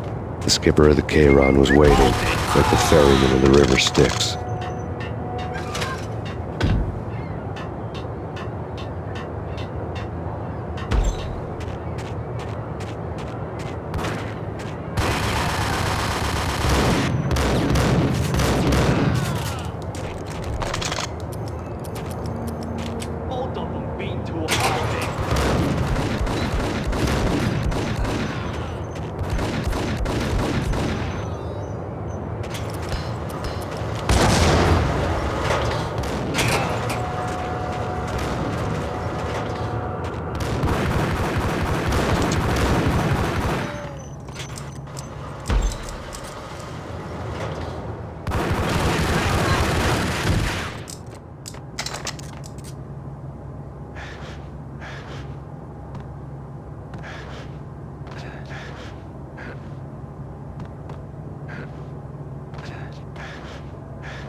I doubted the letter was a receipt.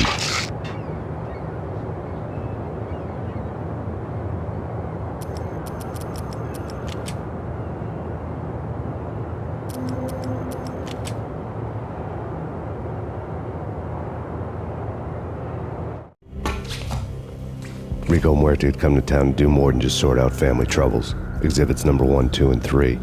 Briefcase of money, a sniper rifle, and an envelope with one word neatly printed on a folded piece of expensive paper. Mayor. It didn't sound like a mafia contract at all. It was too cold and too to the point.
cargo freighter.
Get him!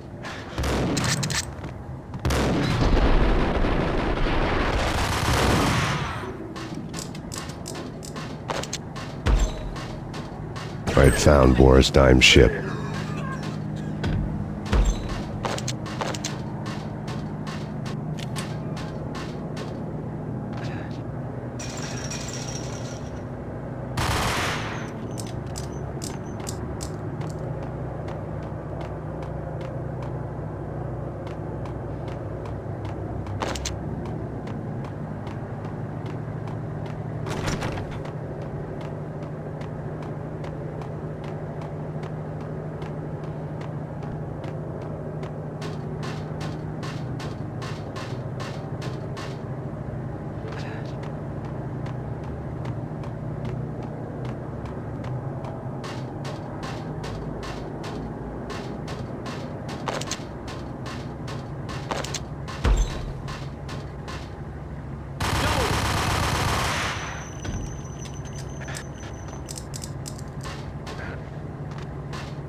Rust had crept over the sides of the cargo steamer a long time ago. Boris Dime would be on board. I'd have to smoke half of his crew to even get near the gangplank. Guns were probably being kept in the hold, buried amidst the rats and oily water.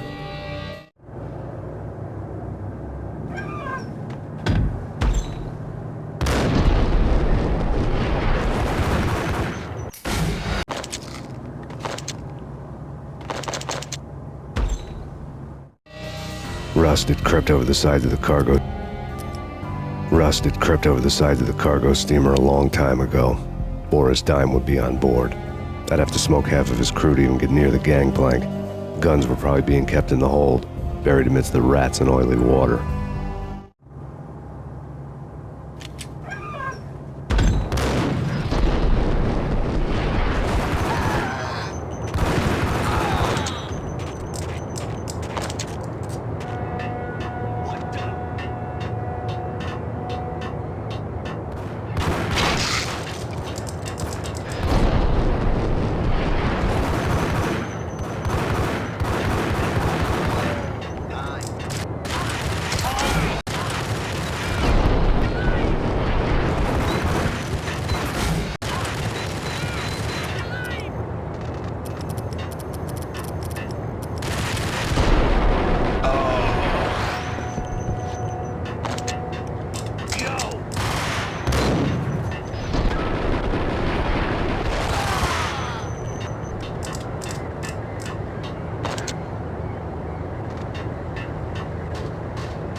Angie, tell me, how much did Dime cost you? I bet it was more than his name. Max Payne. Right the first time. You're dead, punk.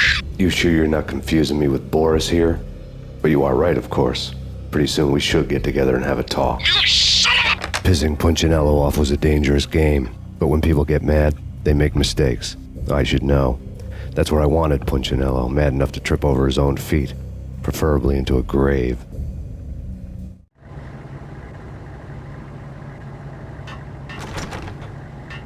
Dime! Dime!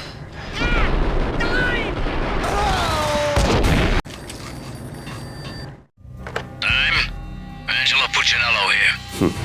Angie, tell me, how much did Dime cost you? I bet it was more than his name. Max Payne. Right the first time. You're dead, punk. You sure you're not confusing me with Boris here? But you are right, of course. Pretty soon we should get together and have a talk. You son of a... Pissing Punchinello off was a dangerous game, but when people get mad, they make mistakes. I should know. That's where I wanted Punchinello, mad enough to trip over his own feet, preferably into a grave. Dime!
To handle yourself.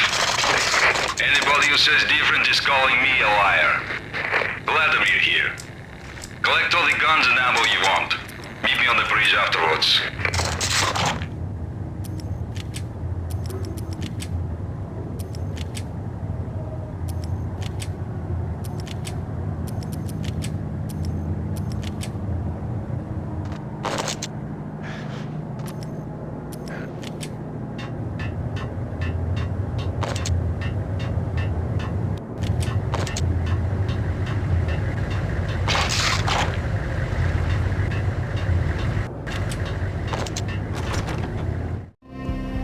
Did you get everything you need? Check. I owe you. Anything you need. This is my solo. When I'm through, Punchinello won't be anybody's problem anymore. Clear as vodka. But anytime you get between a rock and a hard place, just whistle. This could be the beginning of a beautiful friendship. You really get a bang out of this big-time gangster act, don't you?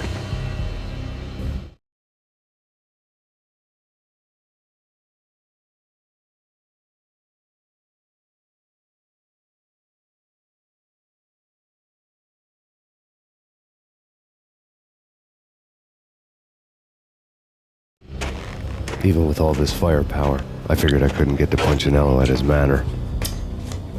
I could only hope that he wouldn't pass a chance to hear me beg to see he's won. This is Max Payne. I want to cut a deal. Payne, you're a dead man. That's what everybody keeps telling me. I got your ship and her cargo. I want to meet. No pain, no gain. Capiche? You know my restaurant? Yeah, I know it. 1 hour. Punchinello's restaurant had seen better days. Snow was falling like ashes from post-apocalyptic skies, but that was outside. Things would soon get hot in the Don's restaurant. I knew it was a long shot, Angelo Punchinello actually showing up, but there was no crime in hoping.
Punchinello was burning to get me. The feeling was mutual. He was trying to put out my flames with gasoline.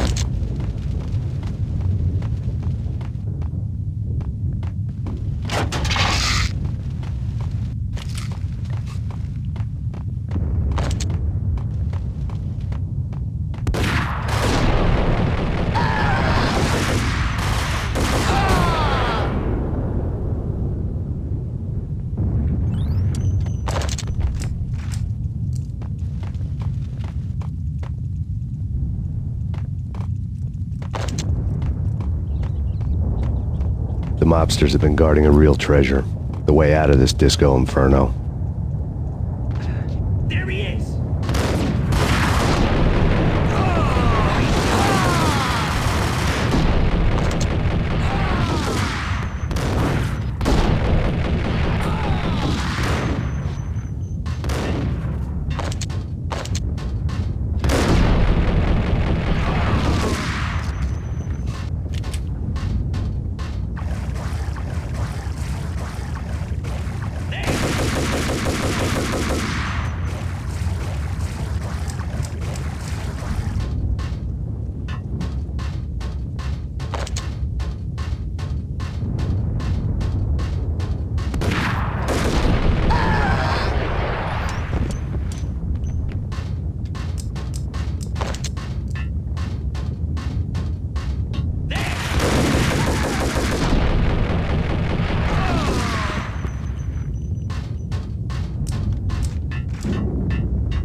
lad had seen my smoke signals.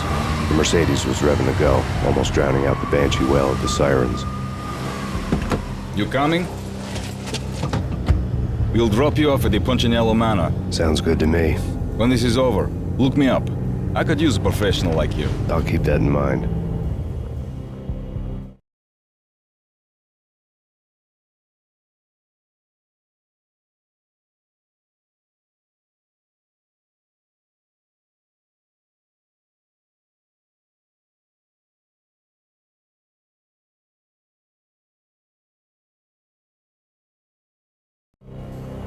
The night groaned with cold.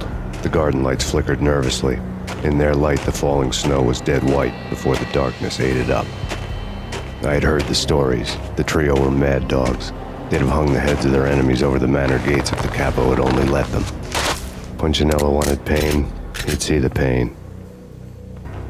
The trick in my situation was that there was no trick, no matter what the movies tell you. No rules, no secret mantra, no roadmap. It wasn't about how smart or how good you were. It was chaos and luck, and anyone who thought different was a fool. All you could do was to hang on madly, as long and as hard as you could. Someone had graciously left the back door open for me and killed the guards. My money was on Mona. I knew the trio would be standing between me and Punchinello. I had read their rap sheets, thick as phone books. No one would be walking out of here alive. The numbing cold of the broken night had followed me in. Upstairs, the trio tangoed down the manor halls to the silent rhythm of their murderous hearts, the blood of their victims rust on their lips. Vince Mugnano, Pilot Providence, a.k.a. Big Brother, and Joe Deadpan Salem. The pistol was a frozen lump in my hand, piercing the skin, gnawing me to the bone.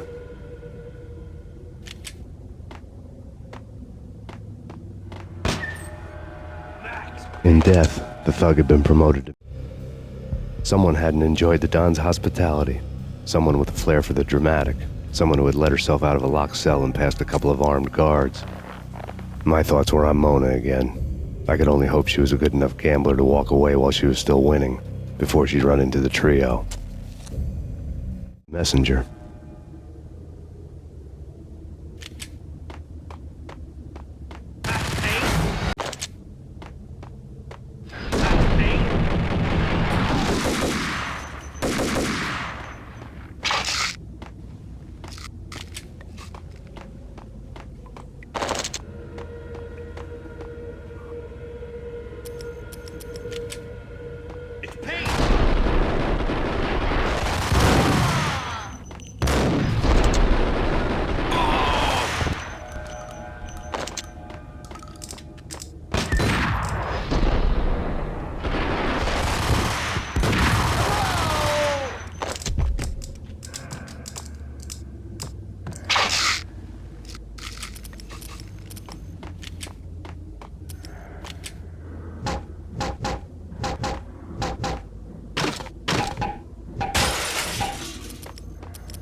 No one's going anyplace. Too late for that. He walks in, we win. Vinny and John and Pilot won't get the credit for this kill.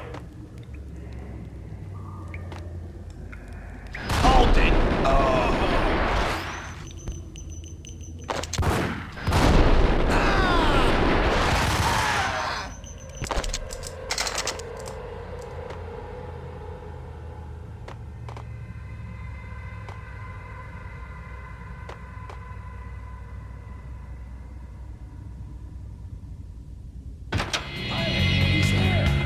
It didn't take me long to run into the trio.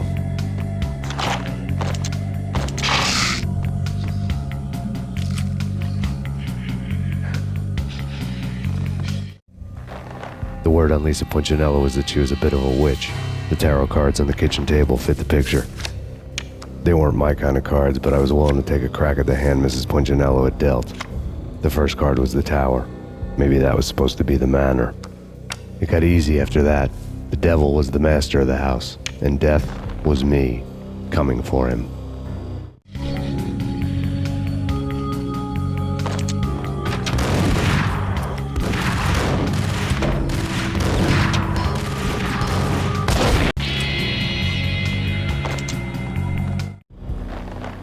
on Lisa Punchinello was that she was a bit of a witch. The tarot cards on the kitchen table fit the picture. They weren't my kind of cards, but I was willing to take a crack at the hand Mrs. Punchinello had dealt. The first card was the Tower. Maybe that was supposed to be the manor. It got easy after that. The devil was the master of the house, and death was me, coming for him.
care of him.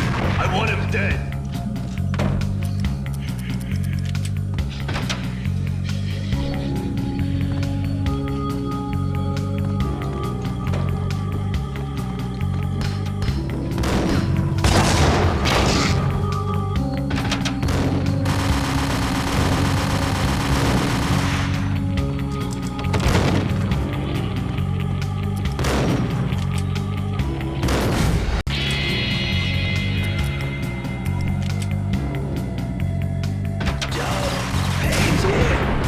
Take care of him. I want him dead.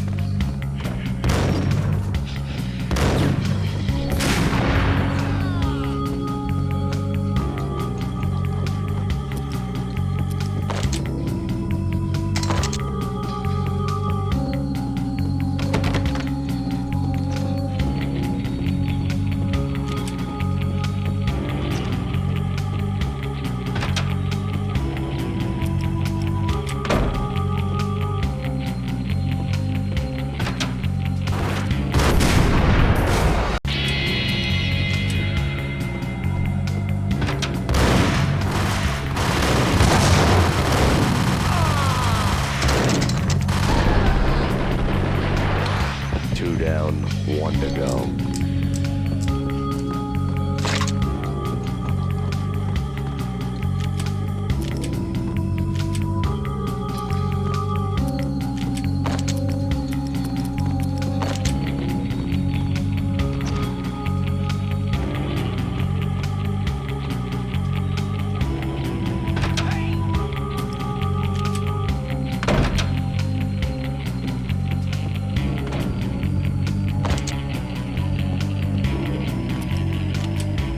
Don't stop at him! This will stop anything. Take cover.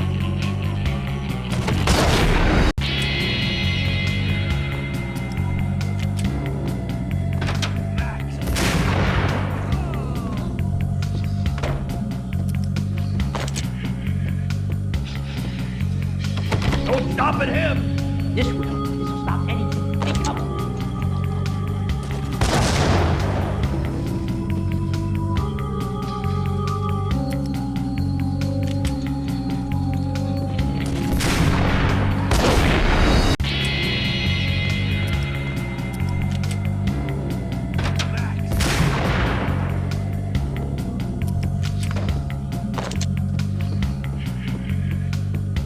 Don't stop at him! This will stop anything. Take cover.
Max Payne. Talk to me.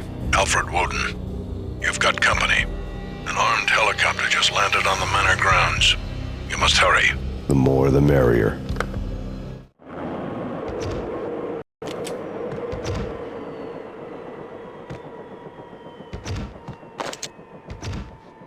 It was too late for her.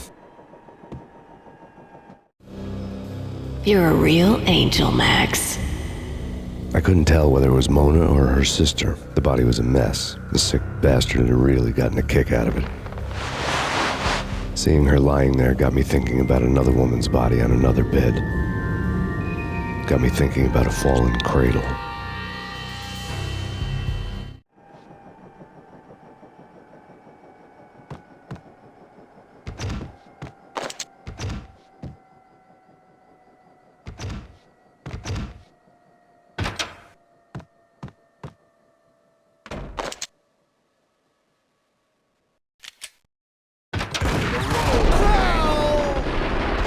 Vince Mugliano.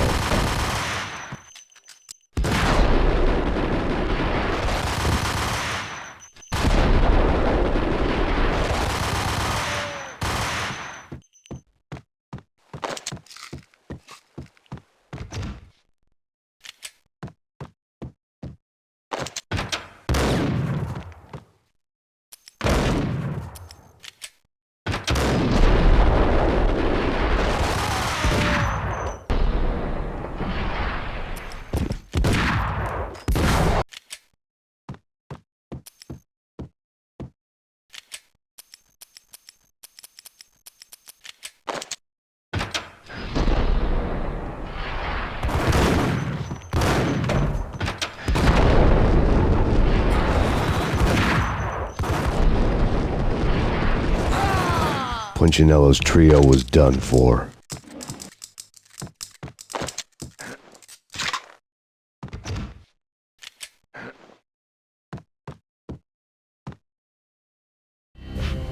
Outside my door. Hurry. He's coming for me. You gotta hurry. Please. I could hear Punchinello on the phone begging for help. He should have been saying his goodbyes. Punchinello was a pushover. The moment I stepped into the room, he folded like a deuce before a royal flush. No, wait. I was just doing what I was told. I couldn't refuse. She's someone high up. Government, maybe. I don't know. He was trying to buy more sand for his hourglass. I wasn't selling any.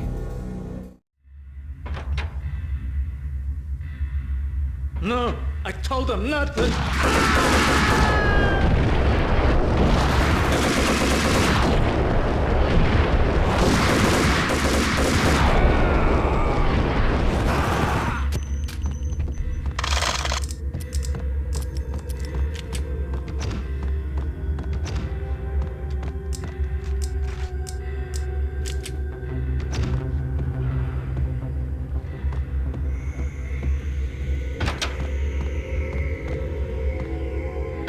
Drop it. Don't move. Game over, Max Payne. I could tell when I was outgunned. It was time to take another beating. The mystery witch was a real barracuda. Trouble on dagger heels, a smoking assault rifle in her hand, and an army of killer suits behind her. How sweet. I get to kill two birds with one stone. Sooner or later, it was going to catch up with you. Mr. Payne, it's time to show you the benefits of my brew. Be a good boy now. You'd find that Lady Luck was really a hooker. You were fresh out of cash.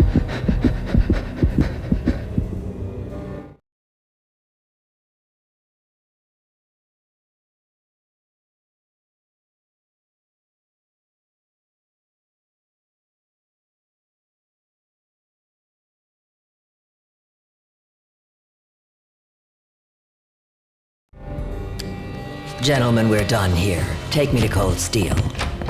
She had just given me an OD of Valkyr. I could feel green fire eating my brains. They turned to steam. They did a fade on me. I'd never had a chance. The witch had got me just as sure as if she put a gun to my head and pulled the trigger. The shadows rushed me, bruised mugshot faces hungry for revenge. They knew my weak spots and closed in for the kill. The floor turned into a vortex of green blood. I fell. The flesh of fallen angels.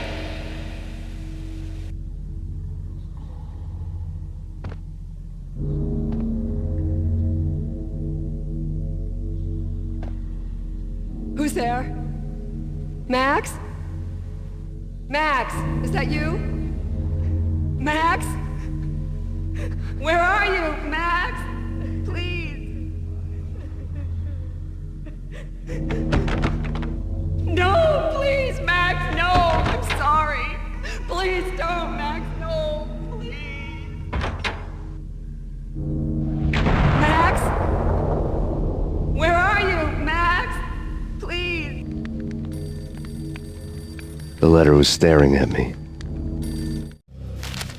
There was something disturbingly familiar about the letter before me.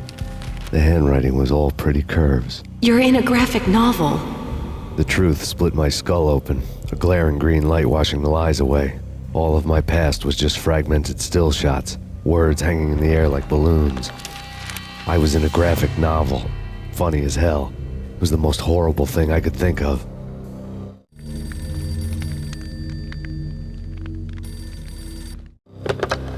Bartender is shiny stuff and dreams are made of stooped necromancers. He sings like a banana wrist, having strayed too close to the constellations on their shaved skulls. There was a bad line in a prank call. Someone spouting insane babble. I couldn't make sense of it. But I had an overwhelming sense of deja vu, and the caller's voice sounded oddly familiar.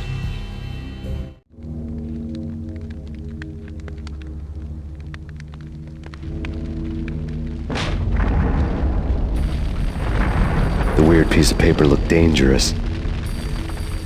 There was something disturbingly familiar about the letter before me. The handwriting was all pretty curves. You're in a computer game, Max. The truth was a burning green crack through my brain, weapon statistics hanging in the air glimpsed out of the corner of my eye, endless repetition of the act of shooting, time slowing down to show off my moves, the paranoid feel of someone controlling my every step. I was in a computer game. Funny as hell, it was the most horrible thing I could think of.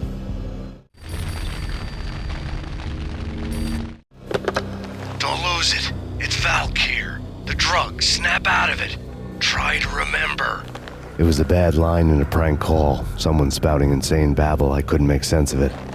But I had an overwhelming sense of deja vu, and the caller's voice sounded oddly familiar.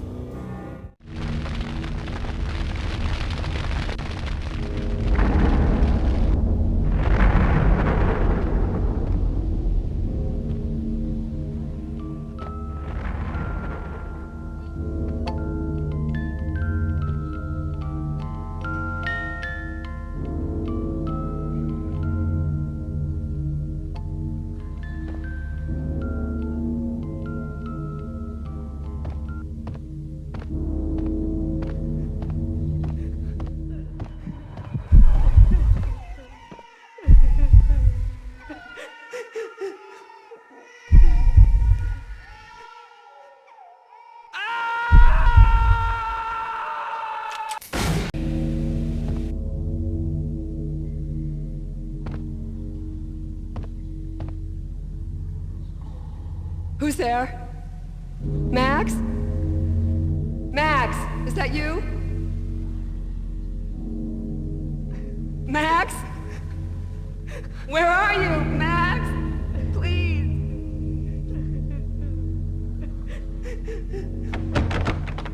No, please, Max, no. I'm sorry. Please don't, Max, no, please. Max? Where are you, Max? Please.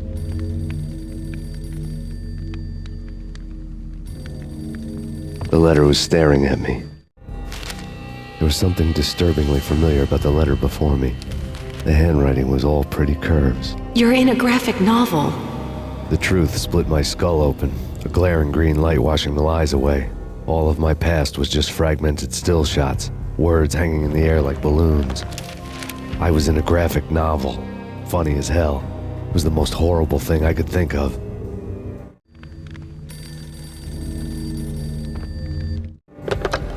Bartender is shiny stuff and dreams are made of stooped necromancers.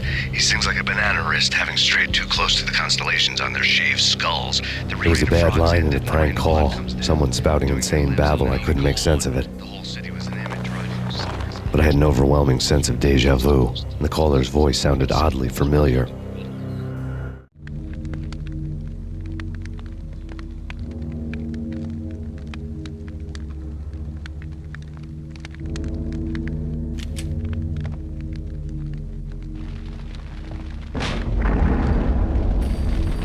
weird piece of paper. There was something disturbingly familiar about the letter before me. The handwriting was all pretty curves. You're in a computer game, Max. The truth was a burning green crack through my brain, weapon statistics hanging in the air glimpsed out of the corner of my eye, endless repetition of the act of shooting, time slowing down to show off my moves, the paranoid feel of someone controlling my every step. I was in a computer game. Funny as hell, it was the most horrible thing I could think of. Dangerous.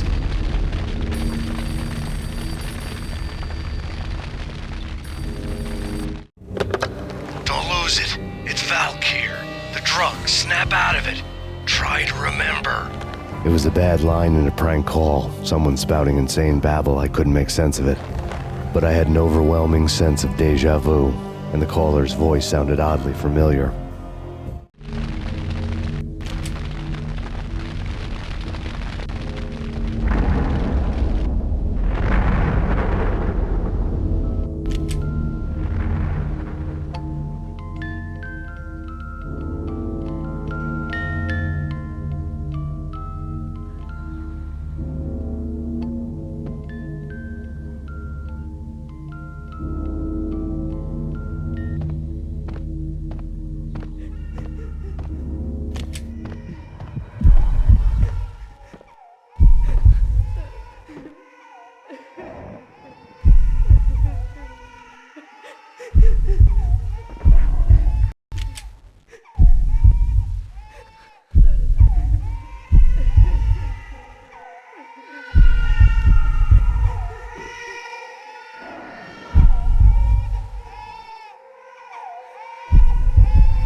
Max, something happened at the office today. A strange memo.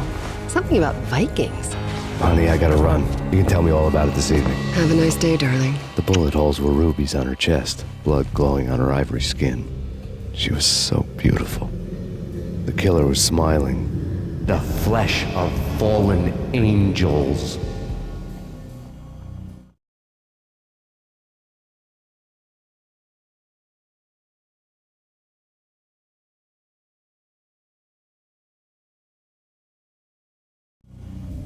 Slowly, the green nightmare faded, leaving dark stains on my soul that would never come off. I felt like flatlining. I was all shook up. I woke up in a cold sweat, sick and tired to the bone, lying in a puddle of my own puke. The hag had said take me to Cold Steel before it had all gone crazy. It was a clue, the only one I had. It took me forever to crawl back to my feet and hit the road, but when I did, I drove straight to Cold Steel Foundry outside the city. There was a whole lot of action around the place for a freezing winter night. Trucks coming and going, men running. I had the drop on the mystery witch. She thought I was dead. I was on her blind side. I was going in. The bad trip had put me in a crazy mood, adrenaline pumping through my aching veins. Staggering on the mill roof in ice and snow and wild wind, I was a ninja. My kung fu was strong. I wasn't kidding anybody. At best, I was Superman on kryptonite about to fall through a skylight, down to where it was all going down. A half-abandoned industrial area in the middle of nowhere. The factory was a perfect front for any number of illegal activities.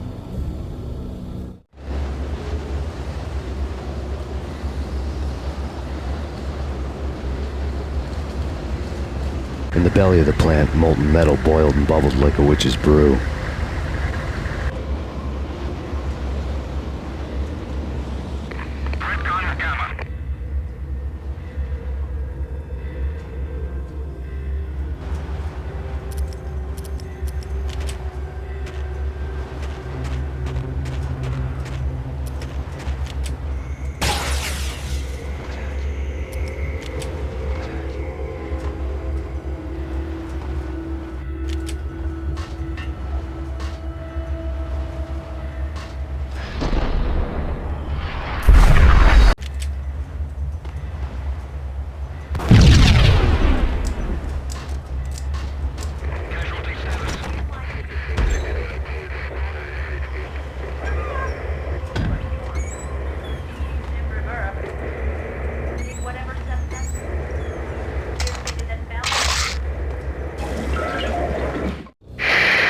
Life-threatening weather conditions.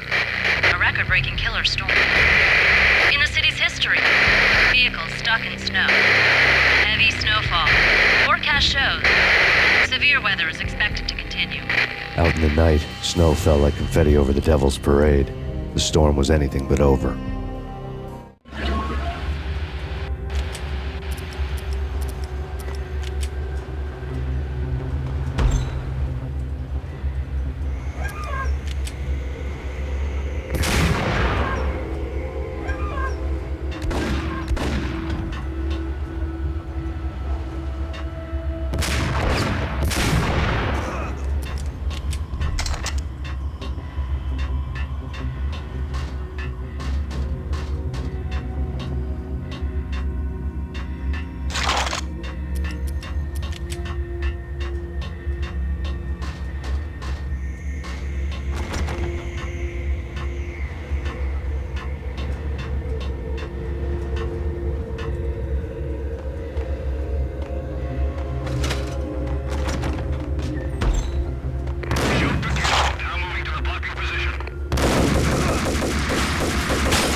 Alert!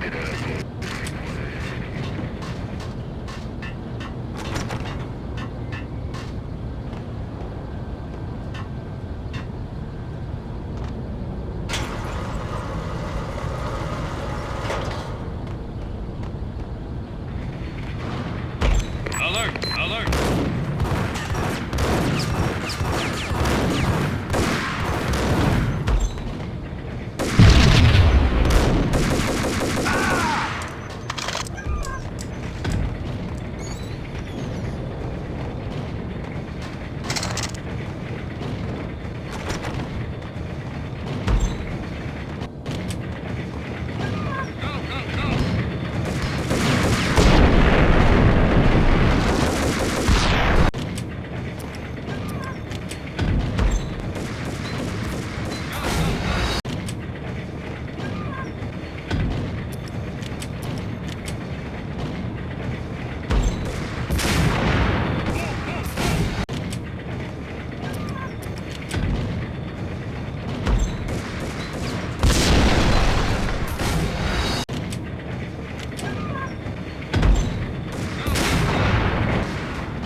I bet they sleep with their rifles.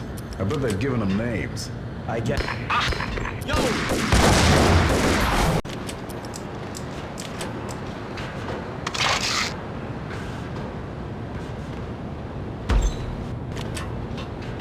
Can you believe it?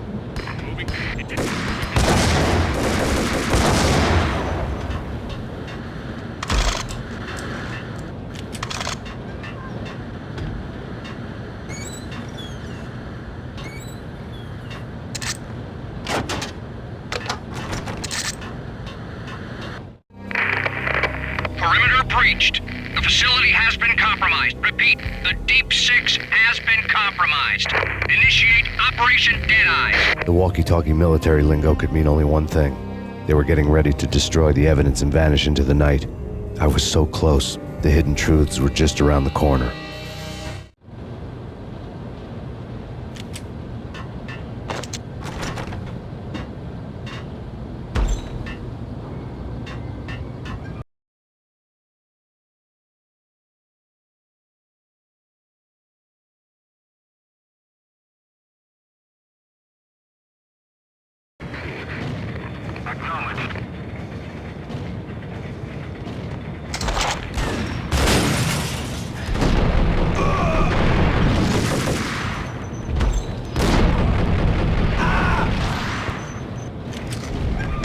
The folder on the table told a grim tale.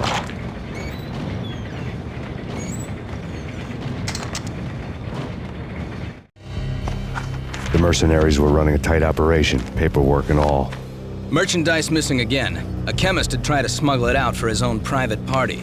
Locked him up in cell B7 in D6's old test facility to wait for proper processing. I was close enough to hear the secrets, just beyond the next doorway.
The folder on the table told a grim tale. The mercenaries were running a tight operation, paperwork and all. Merchandise missing again. A chemist had tried to smuggle it out for his own private party. Locked him up in cell B7 in D6's old test facility to wait for proper processing. I was close enough to hear the secrets, just beyond the next doorway.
monitor showed me the way.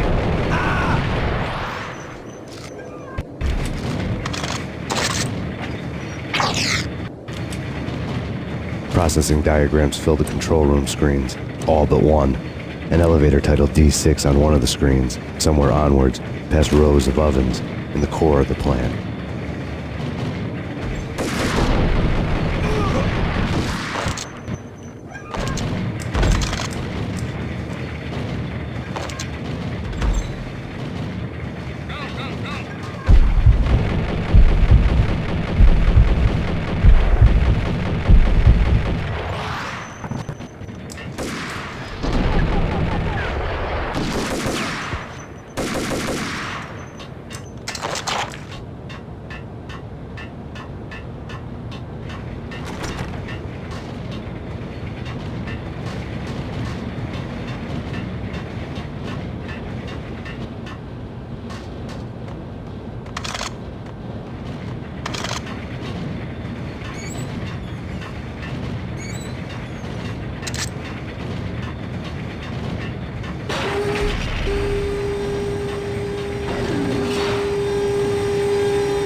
go, go!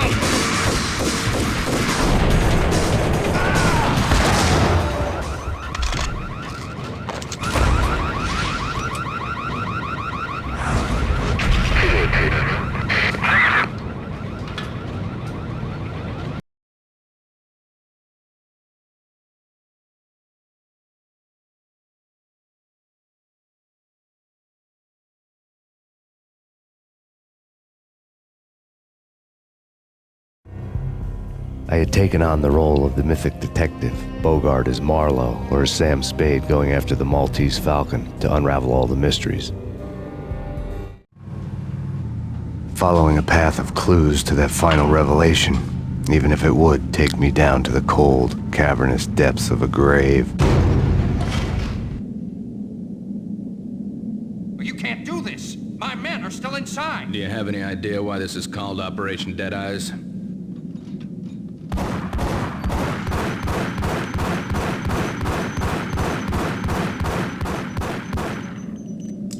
I think he's dead already. Let's do it.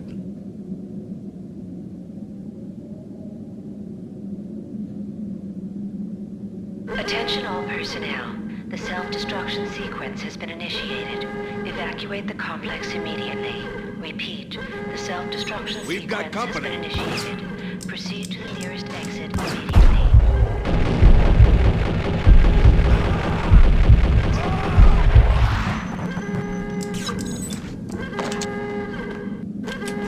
I had seen the logo on the floor before. There was an old army bunker under the steel mill. I knew the military plaque on the floor. I had seen 1,000 variations of the insignia on crumbling brick walls everywhere in the city. The sword replaced by a syringe. Project Valhalla, V for Valkyr, V for Valhalla. All of a sudden it read like a crackpot conspiracy theory.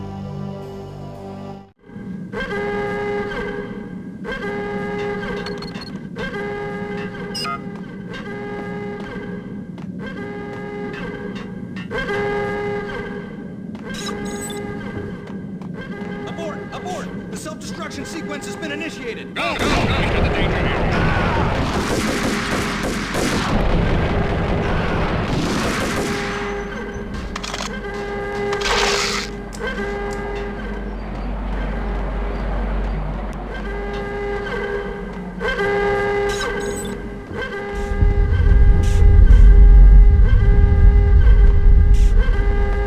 Attention all personnel.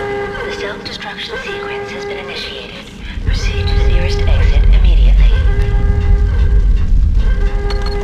Like everything else in the Valkyr case, the door code was a mystery to me.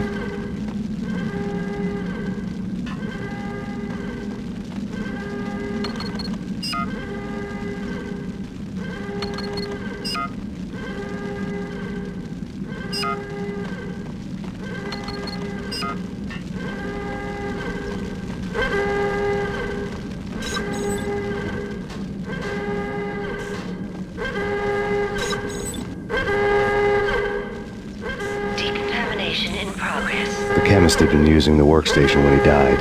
The half-life of the lab rat had ended online, his password blinking on the screen. 665, the neighbor of the beast.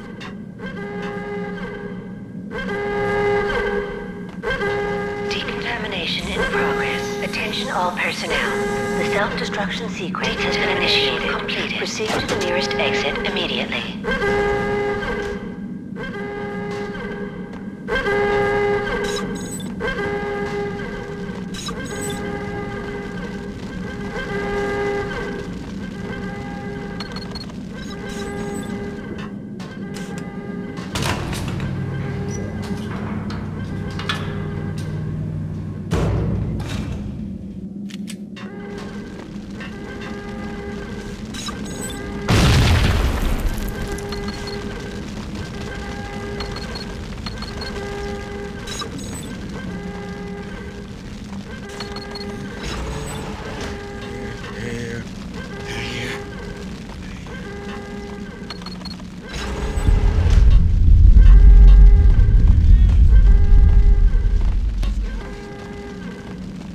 Attention all personnel.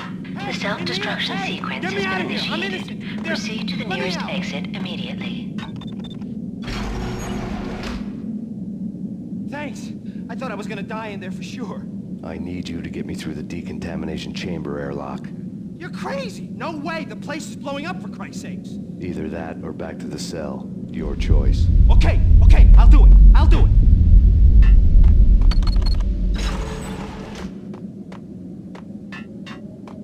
Are you mad? Move it! I don't want to die here!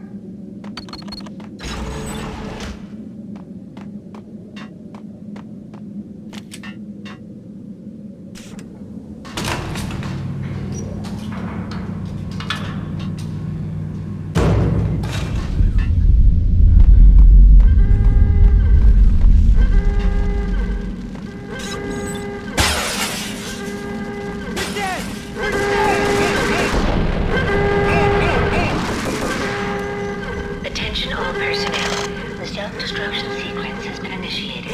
Proceed to the nearest exit immediately. Get in! I'll punch you Decontamination through. in progress. Bad. Decontamination complete.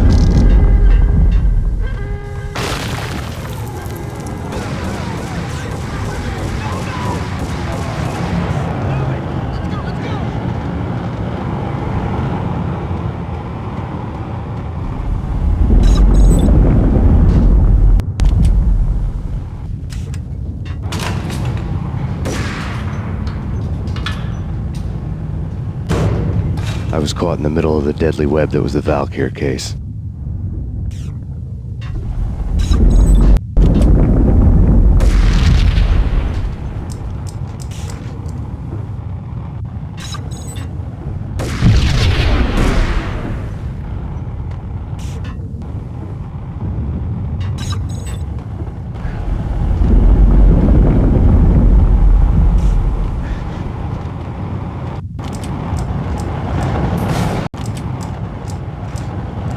One of the lab terminals had the project logo on the screen.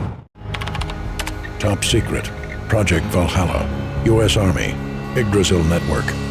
Valhalla. The otherworldly place in Norse mythology where the bravest heroes spent their afterlife feasting and fighting forever, their wounds miraculously healed night after night. Valkyr.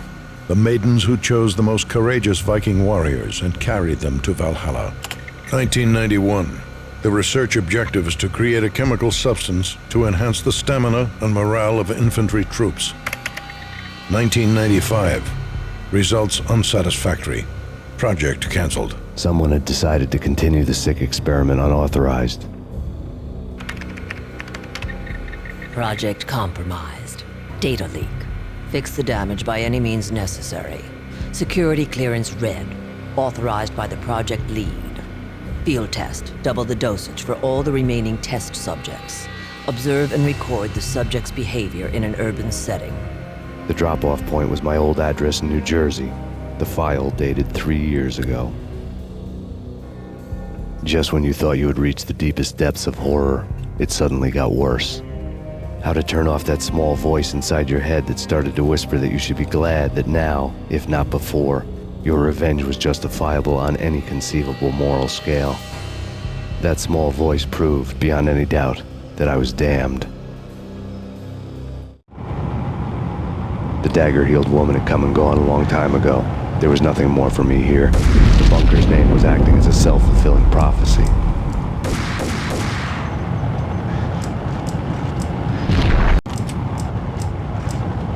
One of the lab terminals. Top secret. Project Valhalla. U.S. Army. Yggdrasil Network. Valhalla. The otherworldly place in Norse mythology where the bravest heroes spent their afterlife feasting and fighting forever, their wounds miraculously healed night after night. Valkyr. The maidens who chose the most courageous Viking warriors and carried them to Valhalla. 1991. The research objective is to create a chemical substance to enhance the stamina and morale of infantry troops. 1995. Results unsatisfactory. Project cancelled. Someone had decided to continue the sick experiment unauthorized.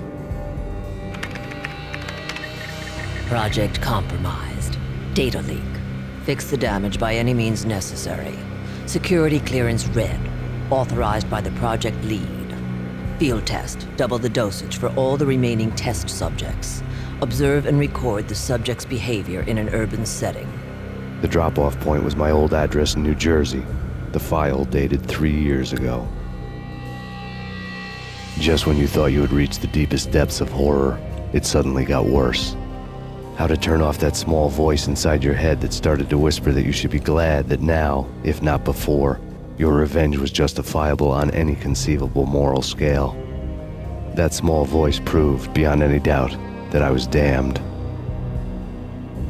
Had the project logo on the screen. The dagger-heeled woman had come and gone a long time ago. There was nothing more for me here. The bunker's name was acting as a self-fulfilling prophecy.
Piece together a jigsaw, and the final picture is you finishing that same puzzle.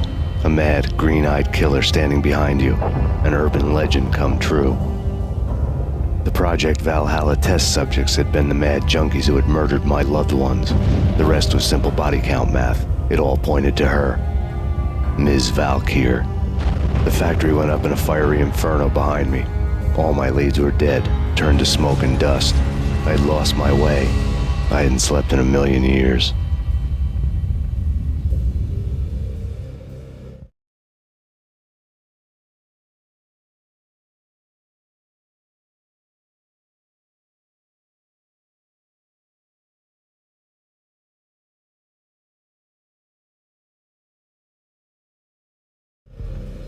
I felt thin as death.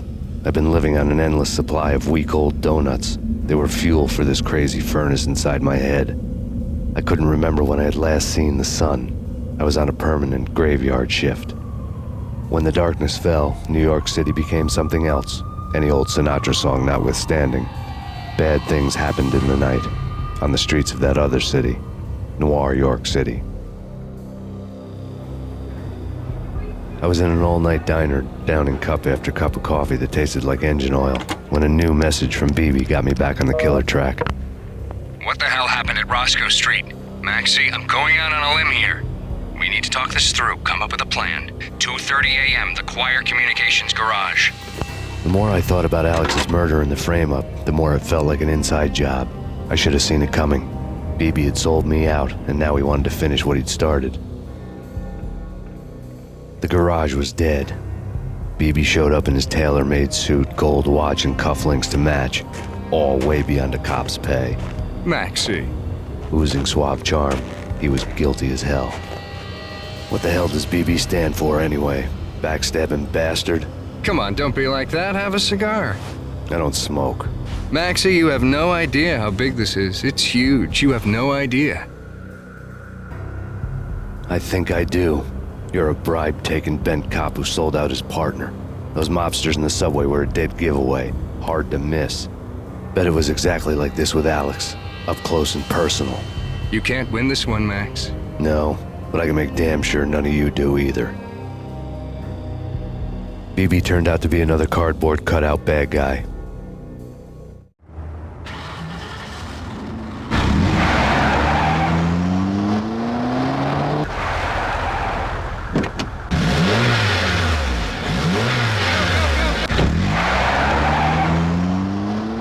A bad cop on the take, a cowardly right-hand man fleeing from the scene, leaving his paid thugs to do his dirty work.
Reports of a fire at the Punchinello Manor in Westchester.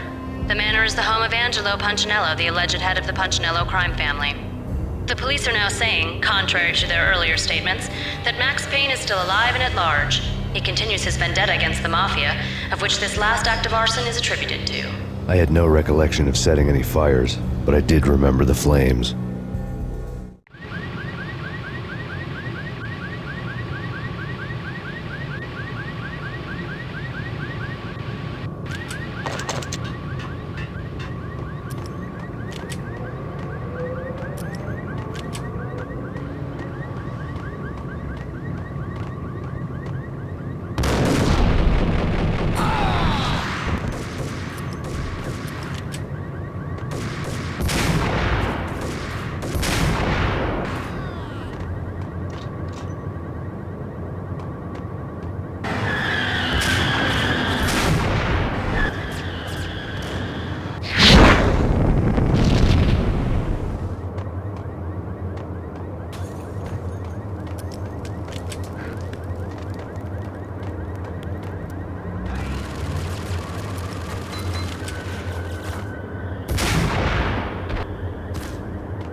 smart thing.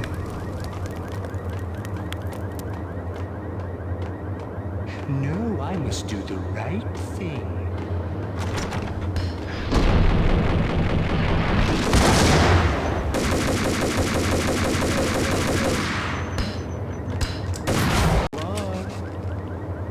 You know, I really hate people who refuse to see the inevitable, refuse to do the smart thing.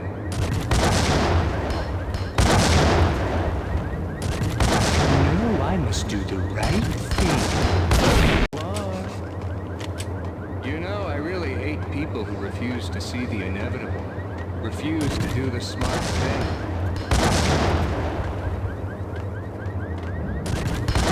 No, I must do the right thing. You know, I really hate people who refuse to see the inevitable, refuse to do the smart thing.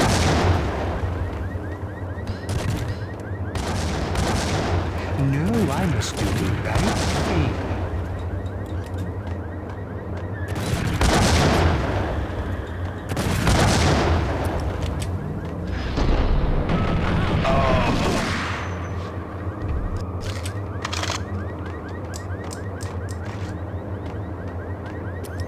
The payphone started to ring.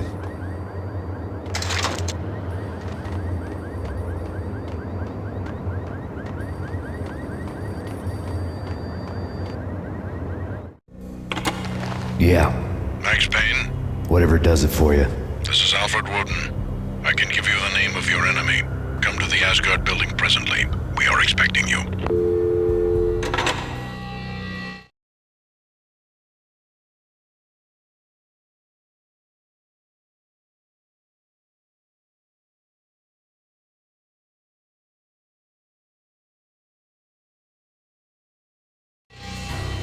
Woden was waiting for me on the steps of the old building. Mr. Payne, let's go inside. The others are anxious to begin. The others? Despite the general misconception, this building actually predates the City Hall by 2 years, thus being the oldest municipal building still in use here at the foot of the Brooklyn Bridge. No kidding. The old man played tour guide as he led me through a dark, domed hall. The answers I was after loomed large ahead. Mr. Payne, I would like to introduce you to my colleagues in what we call the Inner Circle. You've been watching too much X-Files. You have seen the files on Project Valhalla. We can fill the gaps, provide you with the information missing from those files. We were all involved in the early stages of the project during the Gulf War. What's the catch? We would very much like to blow this thing wide open, but our hands are tied. Her name is Nicole Horn.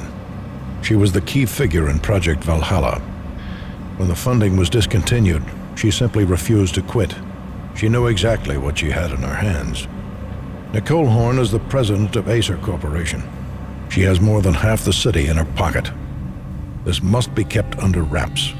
If you try to go public with this, we will deny any knowledge. We need you to take her out. Afterwards, we can protect you, make all the charges go away. That was the cue for the killer suits to kick in the doors and swarm inside.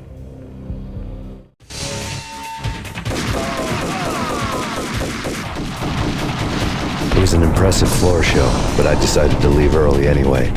It was only a one-story fall. Lucky me.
One of the monitors showed what was left of the inner circle.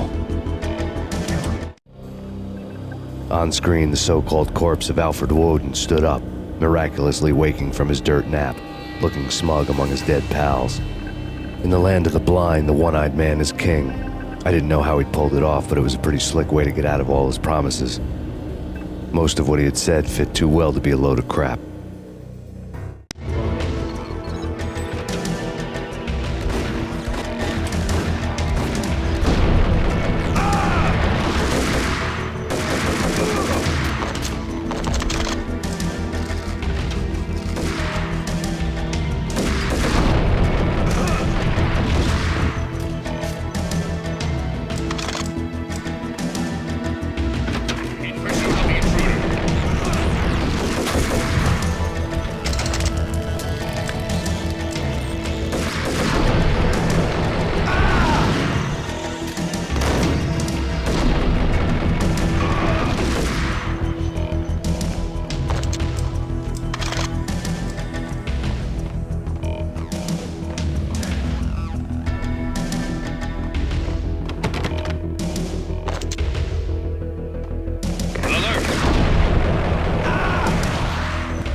And what is your answer to those saying that he is actually providing a service long overdue to the city? This crusade nonsense has gone too far. He's out of control. It must stop. He will be stopped. That was Deputy Chief Jim Bravura from the New York City Police Department.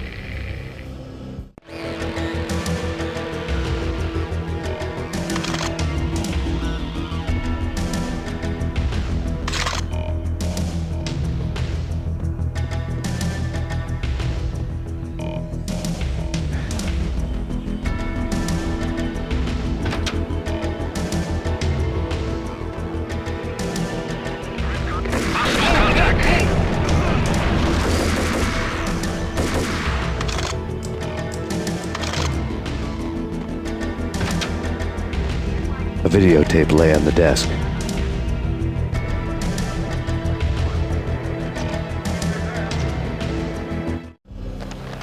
Nicole Horn had blackmailed the inner circle into silence. The tape came with a curt extortion note on a piece of expensive paper. I remembered Candy Dawn taping her clients in action on the side, selling the tapes to the highest bidder. I was sure that kinky sex was nowhere near Alfred Woden's worst sin, but I had a feeling that when this was over, any collateral would come in handy.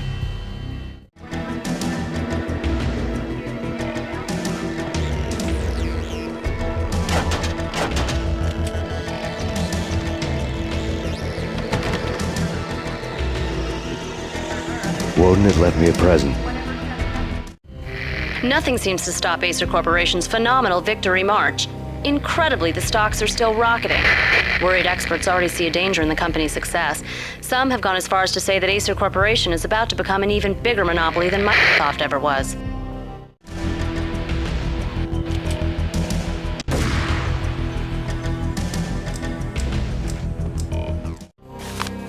Woden had taken care of my mission preps with military precision. The critical areas in the Acer Corporation headquarters blueprints were circled in red. The president's office was at the top of the building, right below her penthouse suite. The elevators were controlled by a security computer, part of the mainframe located underground below the building. The high-rise was sealed as tight as a sci-fi fortress.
Best movie ending ever? Oh, gotta be Butch Cassidy and the Sundance Kid.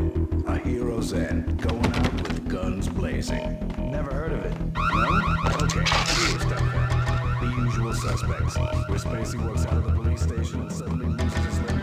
Oh, hey, 7. Where Brad Pitt gets to that head-sized blood-soaked cardboard box. Now I know. Freaking zombie demons, you call me!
I had dreamed of revenge. Those dreams were always nightmares, of coming close and then failing.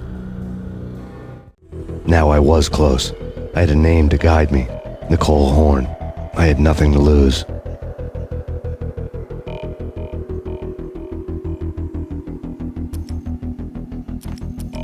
The Inner Circle had quite a track record.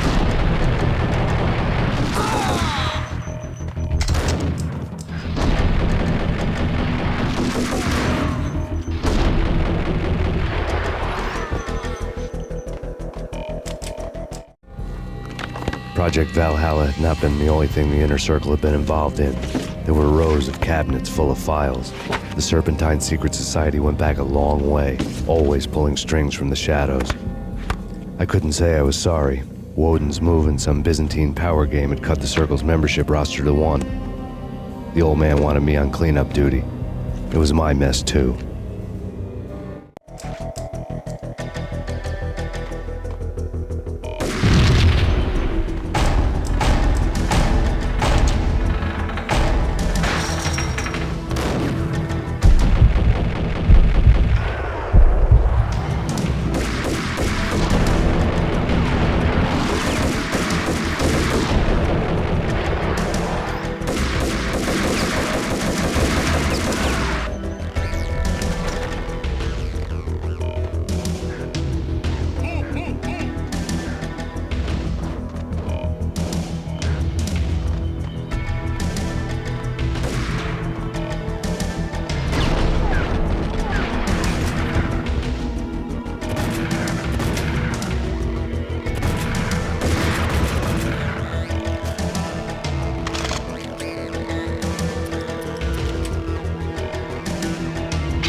assistant.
seen one, you've seen them all. Sure, good for a practice run. But this, working for...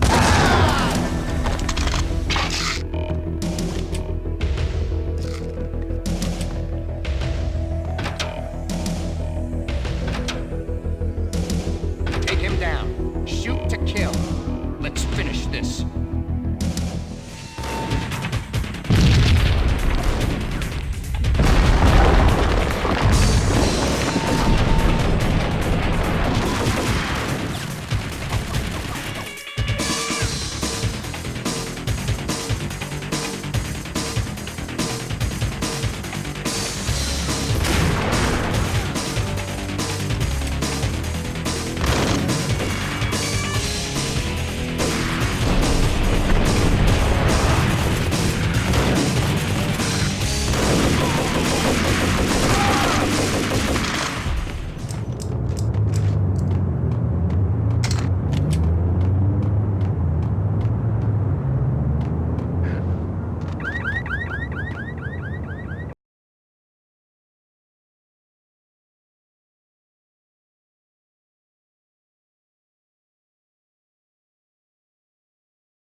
Mine wasn't the most original approach to the problem.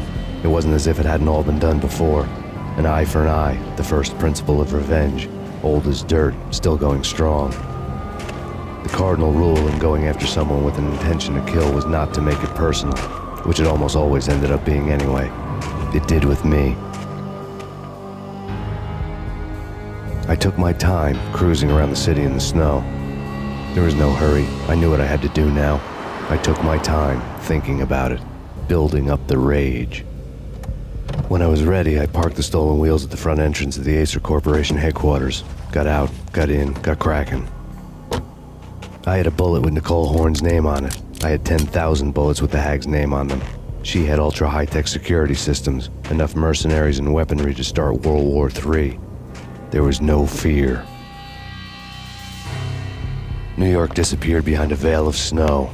I had crossed the threshold. This was her domain, sleek and sexy and soulless, all glass and steel.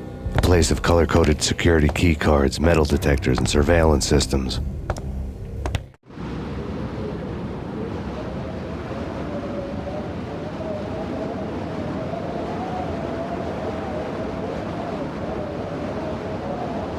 Colder than a walk-in fridge. Cold as a gun.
Mona.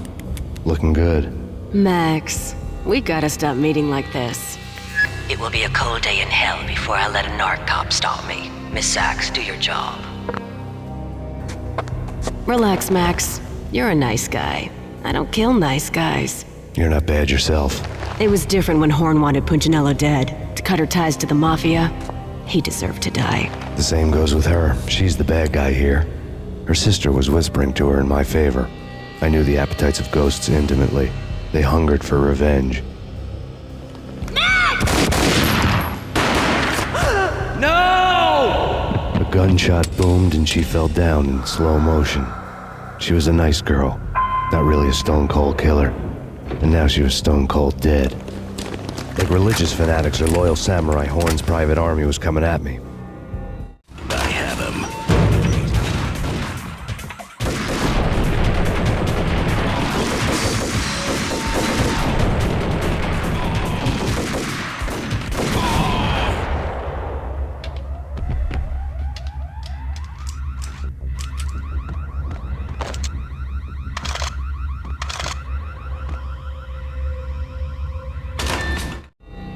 When the elevator came back down, Mona was gone. There was a lot of blood, but no body.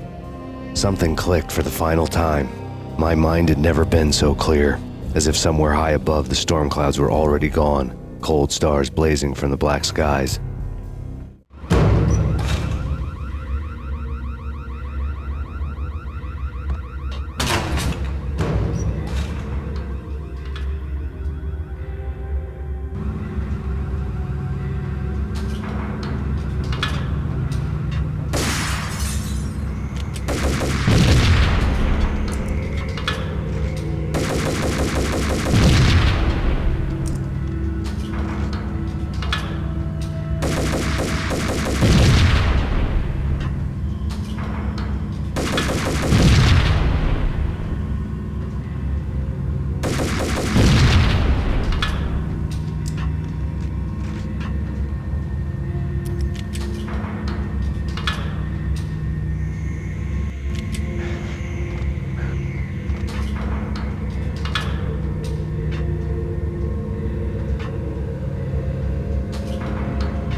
Movies, and I'm talking about the coolest of the cool.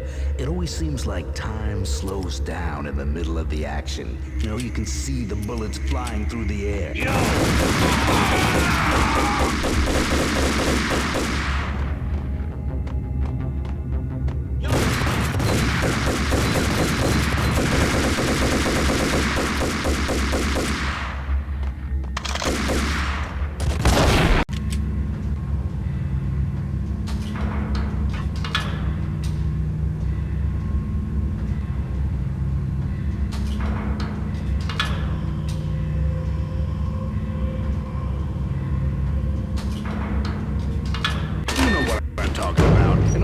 Action movies, and I'm talking about the coolest of the cool. Yo!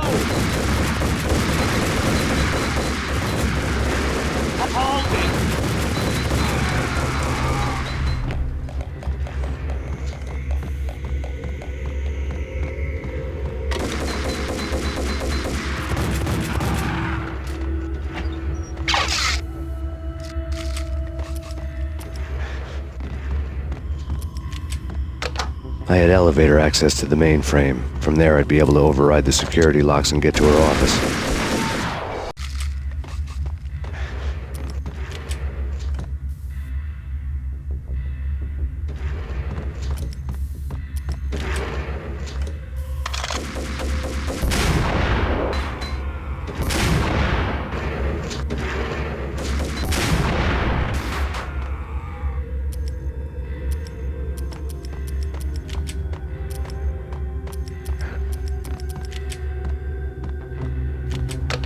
I had elevator access to the mainframe. From there, I'd be able to override the security locks and get to her office.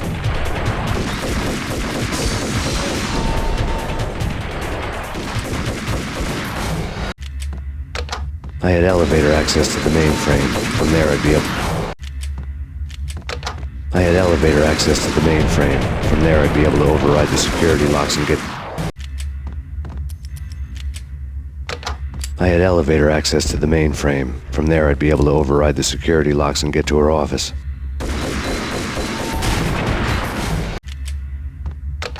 I had elevator access to the mainframe. From there, I'd be able to override the security locks and get to her office. I had elevator access to the mainframe. From there, I'd be able to override the security locks and get to her office. I had elevator access to the mainframe. From there, I'd be able to override the security locks and get to her office. I had elevator access to the mainframe. From there, I'd be able to override the security locks and get to her office.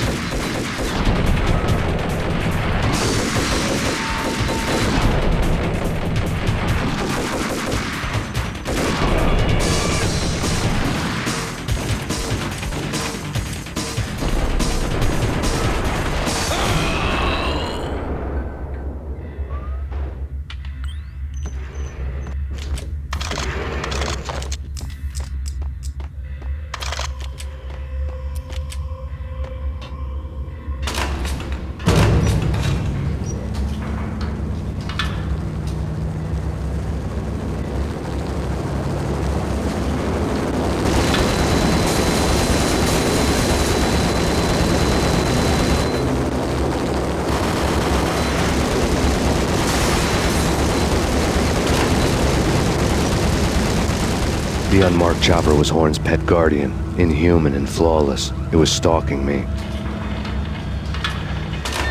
Stereotyped. I'm not a cold-blooded killer. I'm a nice guy. I love my...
The unmarked chopper was Horn's pet guardian, inhuman and flawless. It was stalking me.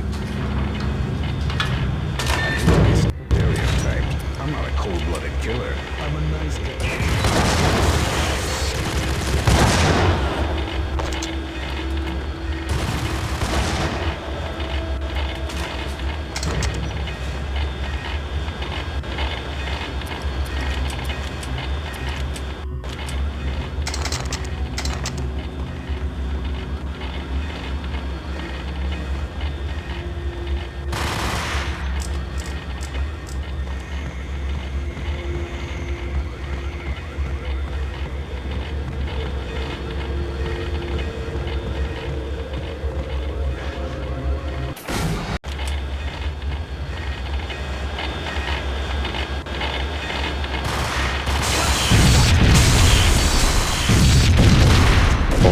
Locks were now offline.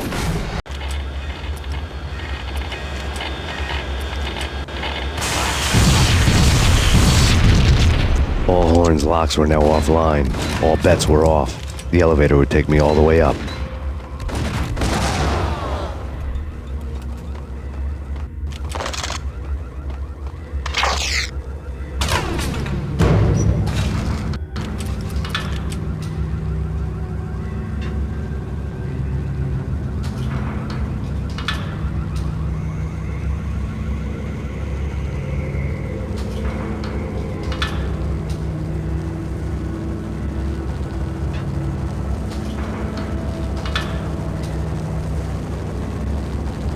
Seen from this height, the night seemed to stretch on to eternity.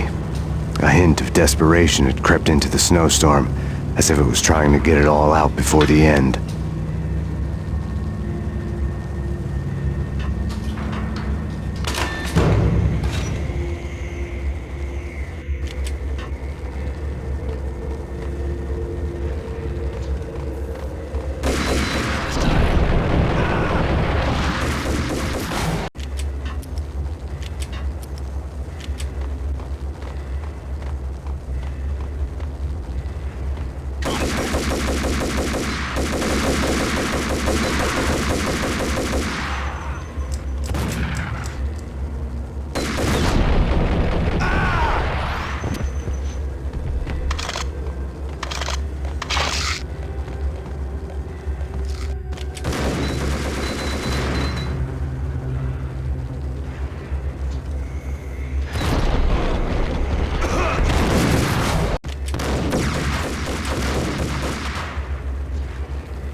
Horn's personal computer was on.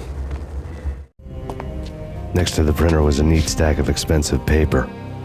Hacking through Horn's computer would have unearthed files of criminal plans, strategies for world domination, spy helicopter reports, illegal wiretap recordings, internet porno, all of the above. Take your pick. I really didn't care anymore.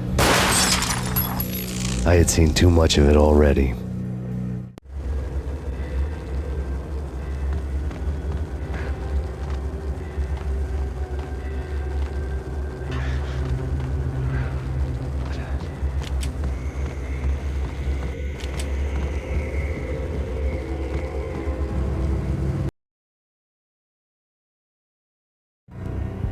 Valkyr had been meant to be a white-winged maiden that would lift you to a warrior's heaven, but it turned out to be a one-way demon ride to hell. The devil was in the drug. I knew. I had met him.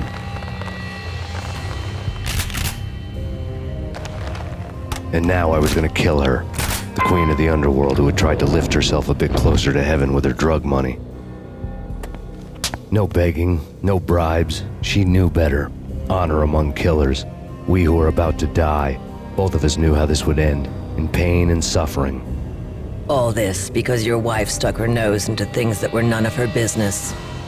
The cops were coming to take me away. The sirens were like a bad conscience I couldn't shake. It's ridiculous you've made it this far. You won't be alive when they get here. Stop him!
of time.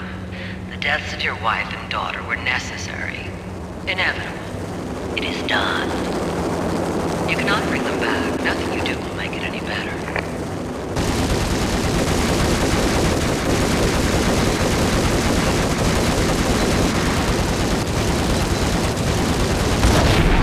The elevator lobby. Get us back up now. Max Payne, this is futile. A waste of time. The deaths of your wife and daughter were necessary. Inevitable. It is done. You cannot bring them back. Nothing you do will make it any better.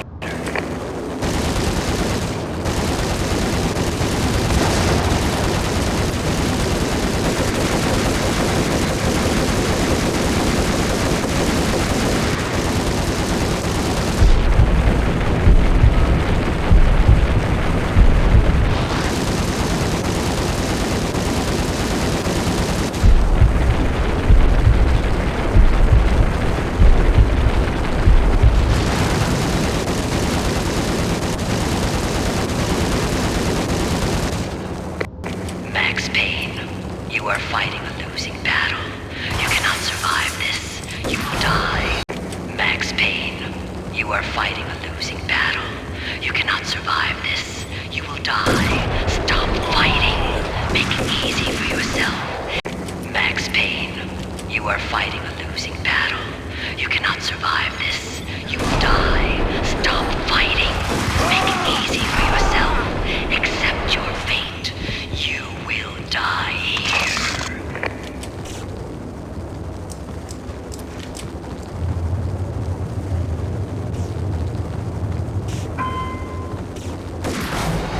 Max Payne, you are fighting a losing battle. You cannot survive this. You will die. Stop fighting. Make it easy for yourself. Max Payne, you are fighting a losing battle. You cannot survive this. You will die. Stop fighting. Make it easy for yourself. Accept your fate. You will die here.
unbeatable force. You have already lost.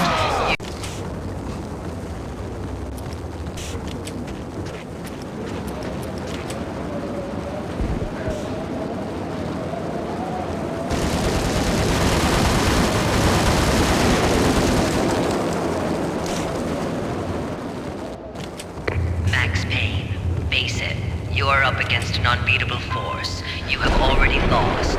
You have lost. Only death will set you free from your pain. Accept it. Surrender. Give up.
Out of here as soon as the wind dies down. Don't like the look of that mast.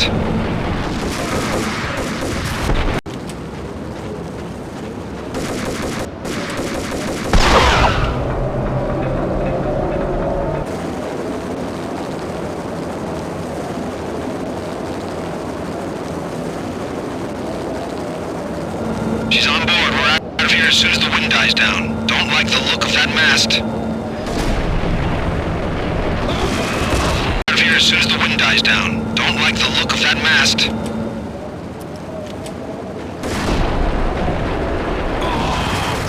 Out of here as soon as the wind dies down. Don't like the look of that mast.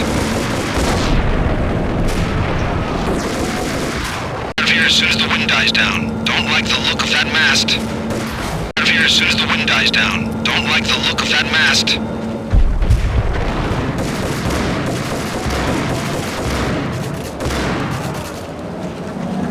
Lift off in 1 minute.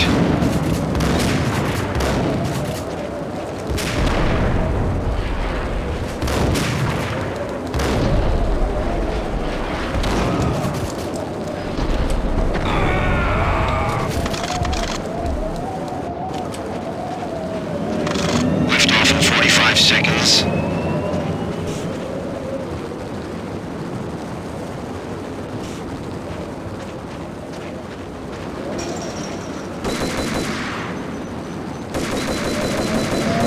Seconds to lift off.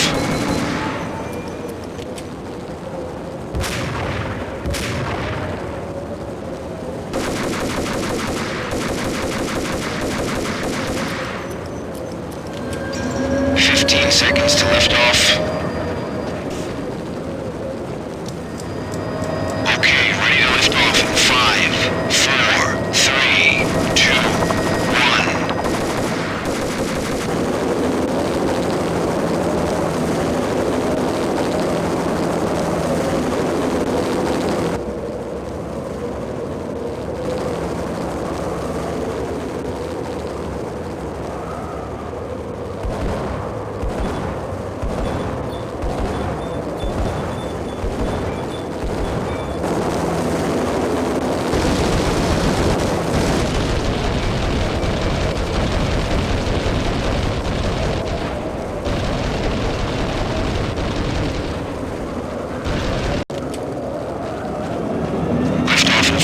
Seconds.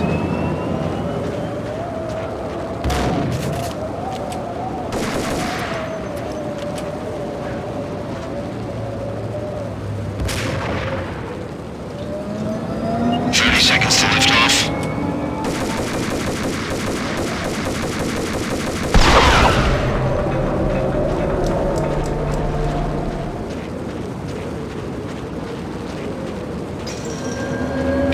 Seconds to lift off.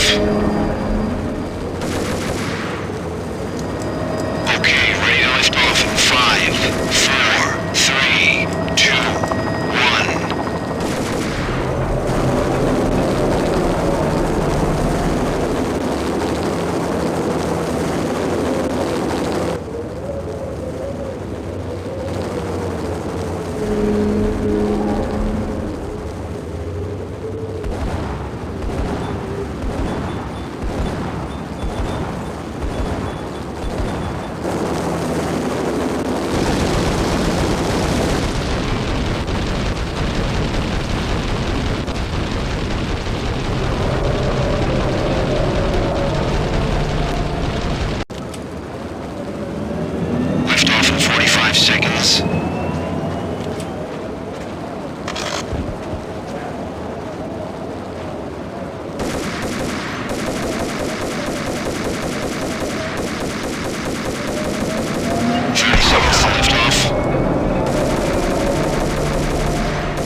dead. The final gunshot was an exclamation mark to everything that had led to this point. I released my finger from the trigger. And then it was all over. The storm seemed to lose its frenzy. The ragged clouds gave way to the stars above. Max Payne, this is Deputy Chief Jim Bravura from the NYPD. We've got the building surrounded. Throw down your weapons and lie down with your hands behind your head. A bit closer to heaven.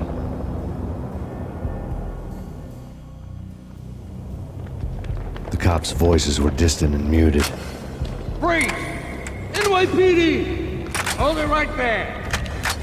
My ghosts released me from their haunting. Down below, New York City glittered like diamonds on black velvet. You gave us one hell of a ride. Take him down to Central Booking. You heard the man. Woden was there in the crowd, standing by the sidelines. It wouldn't be over till the man with the patch would say so. He'd say the right words. I knew he would. He'd better. Woden grinned smugly. It was the grin of a winner. That made two of us.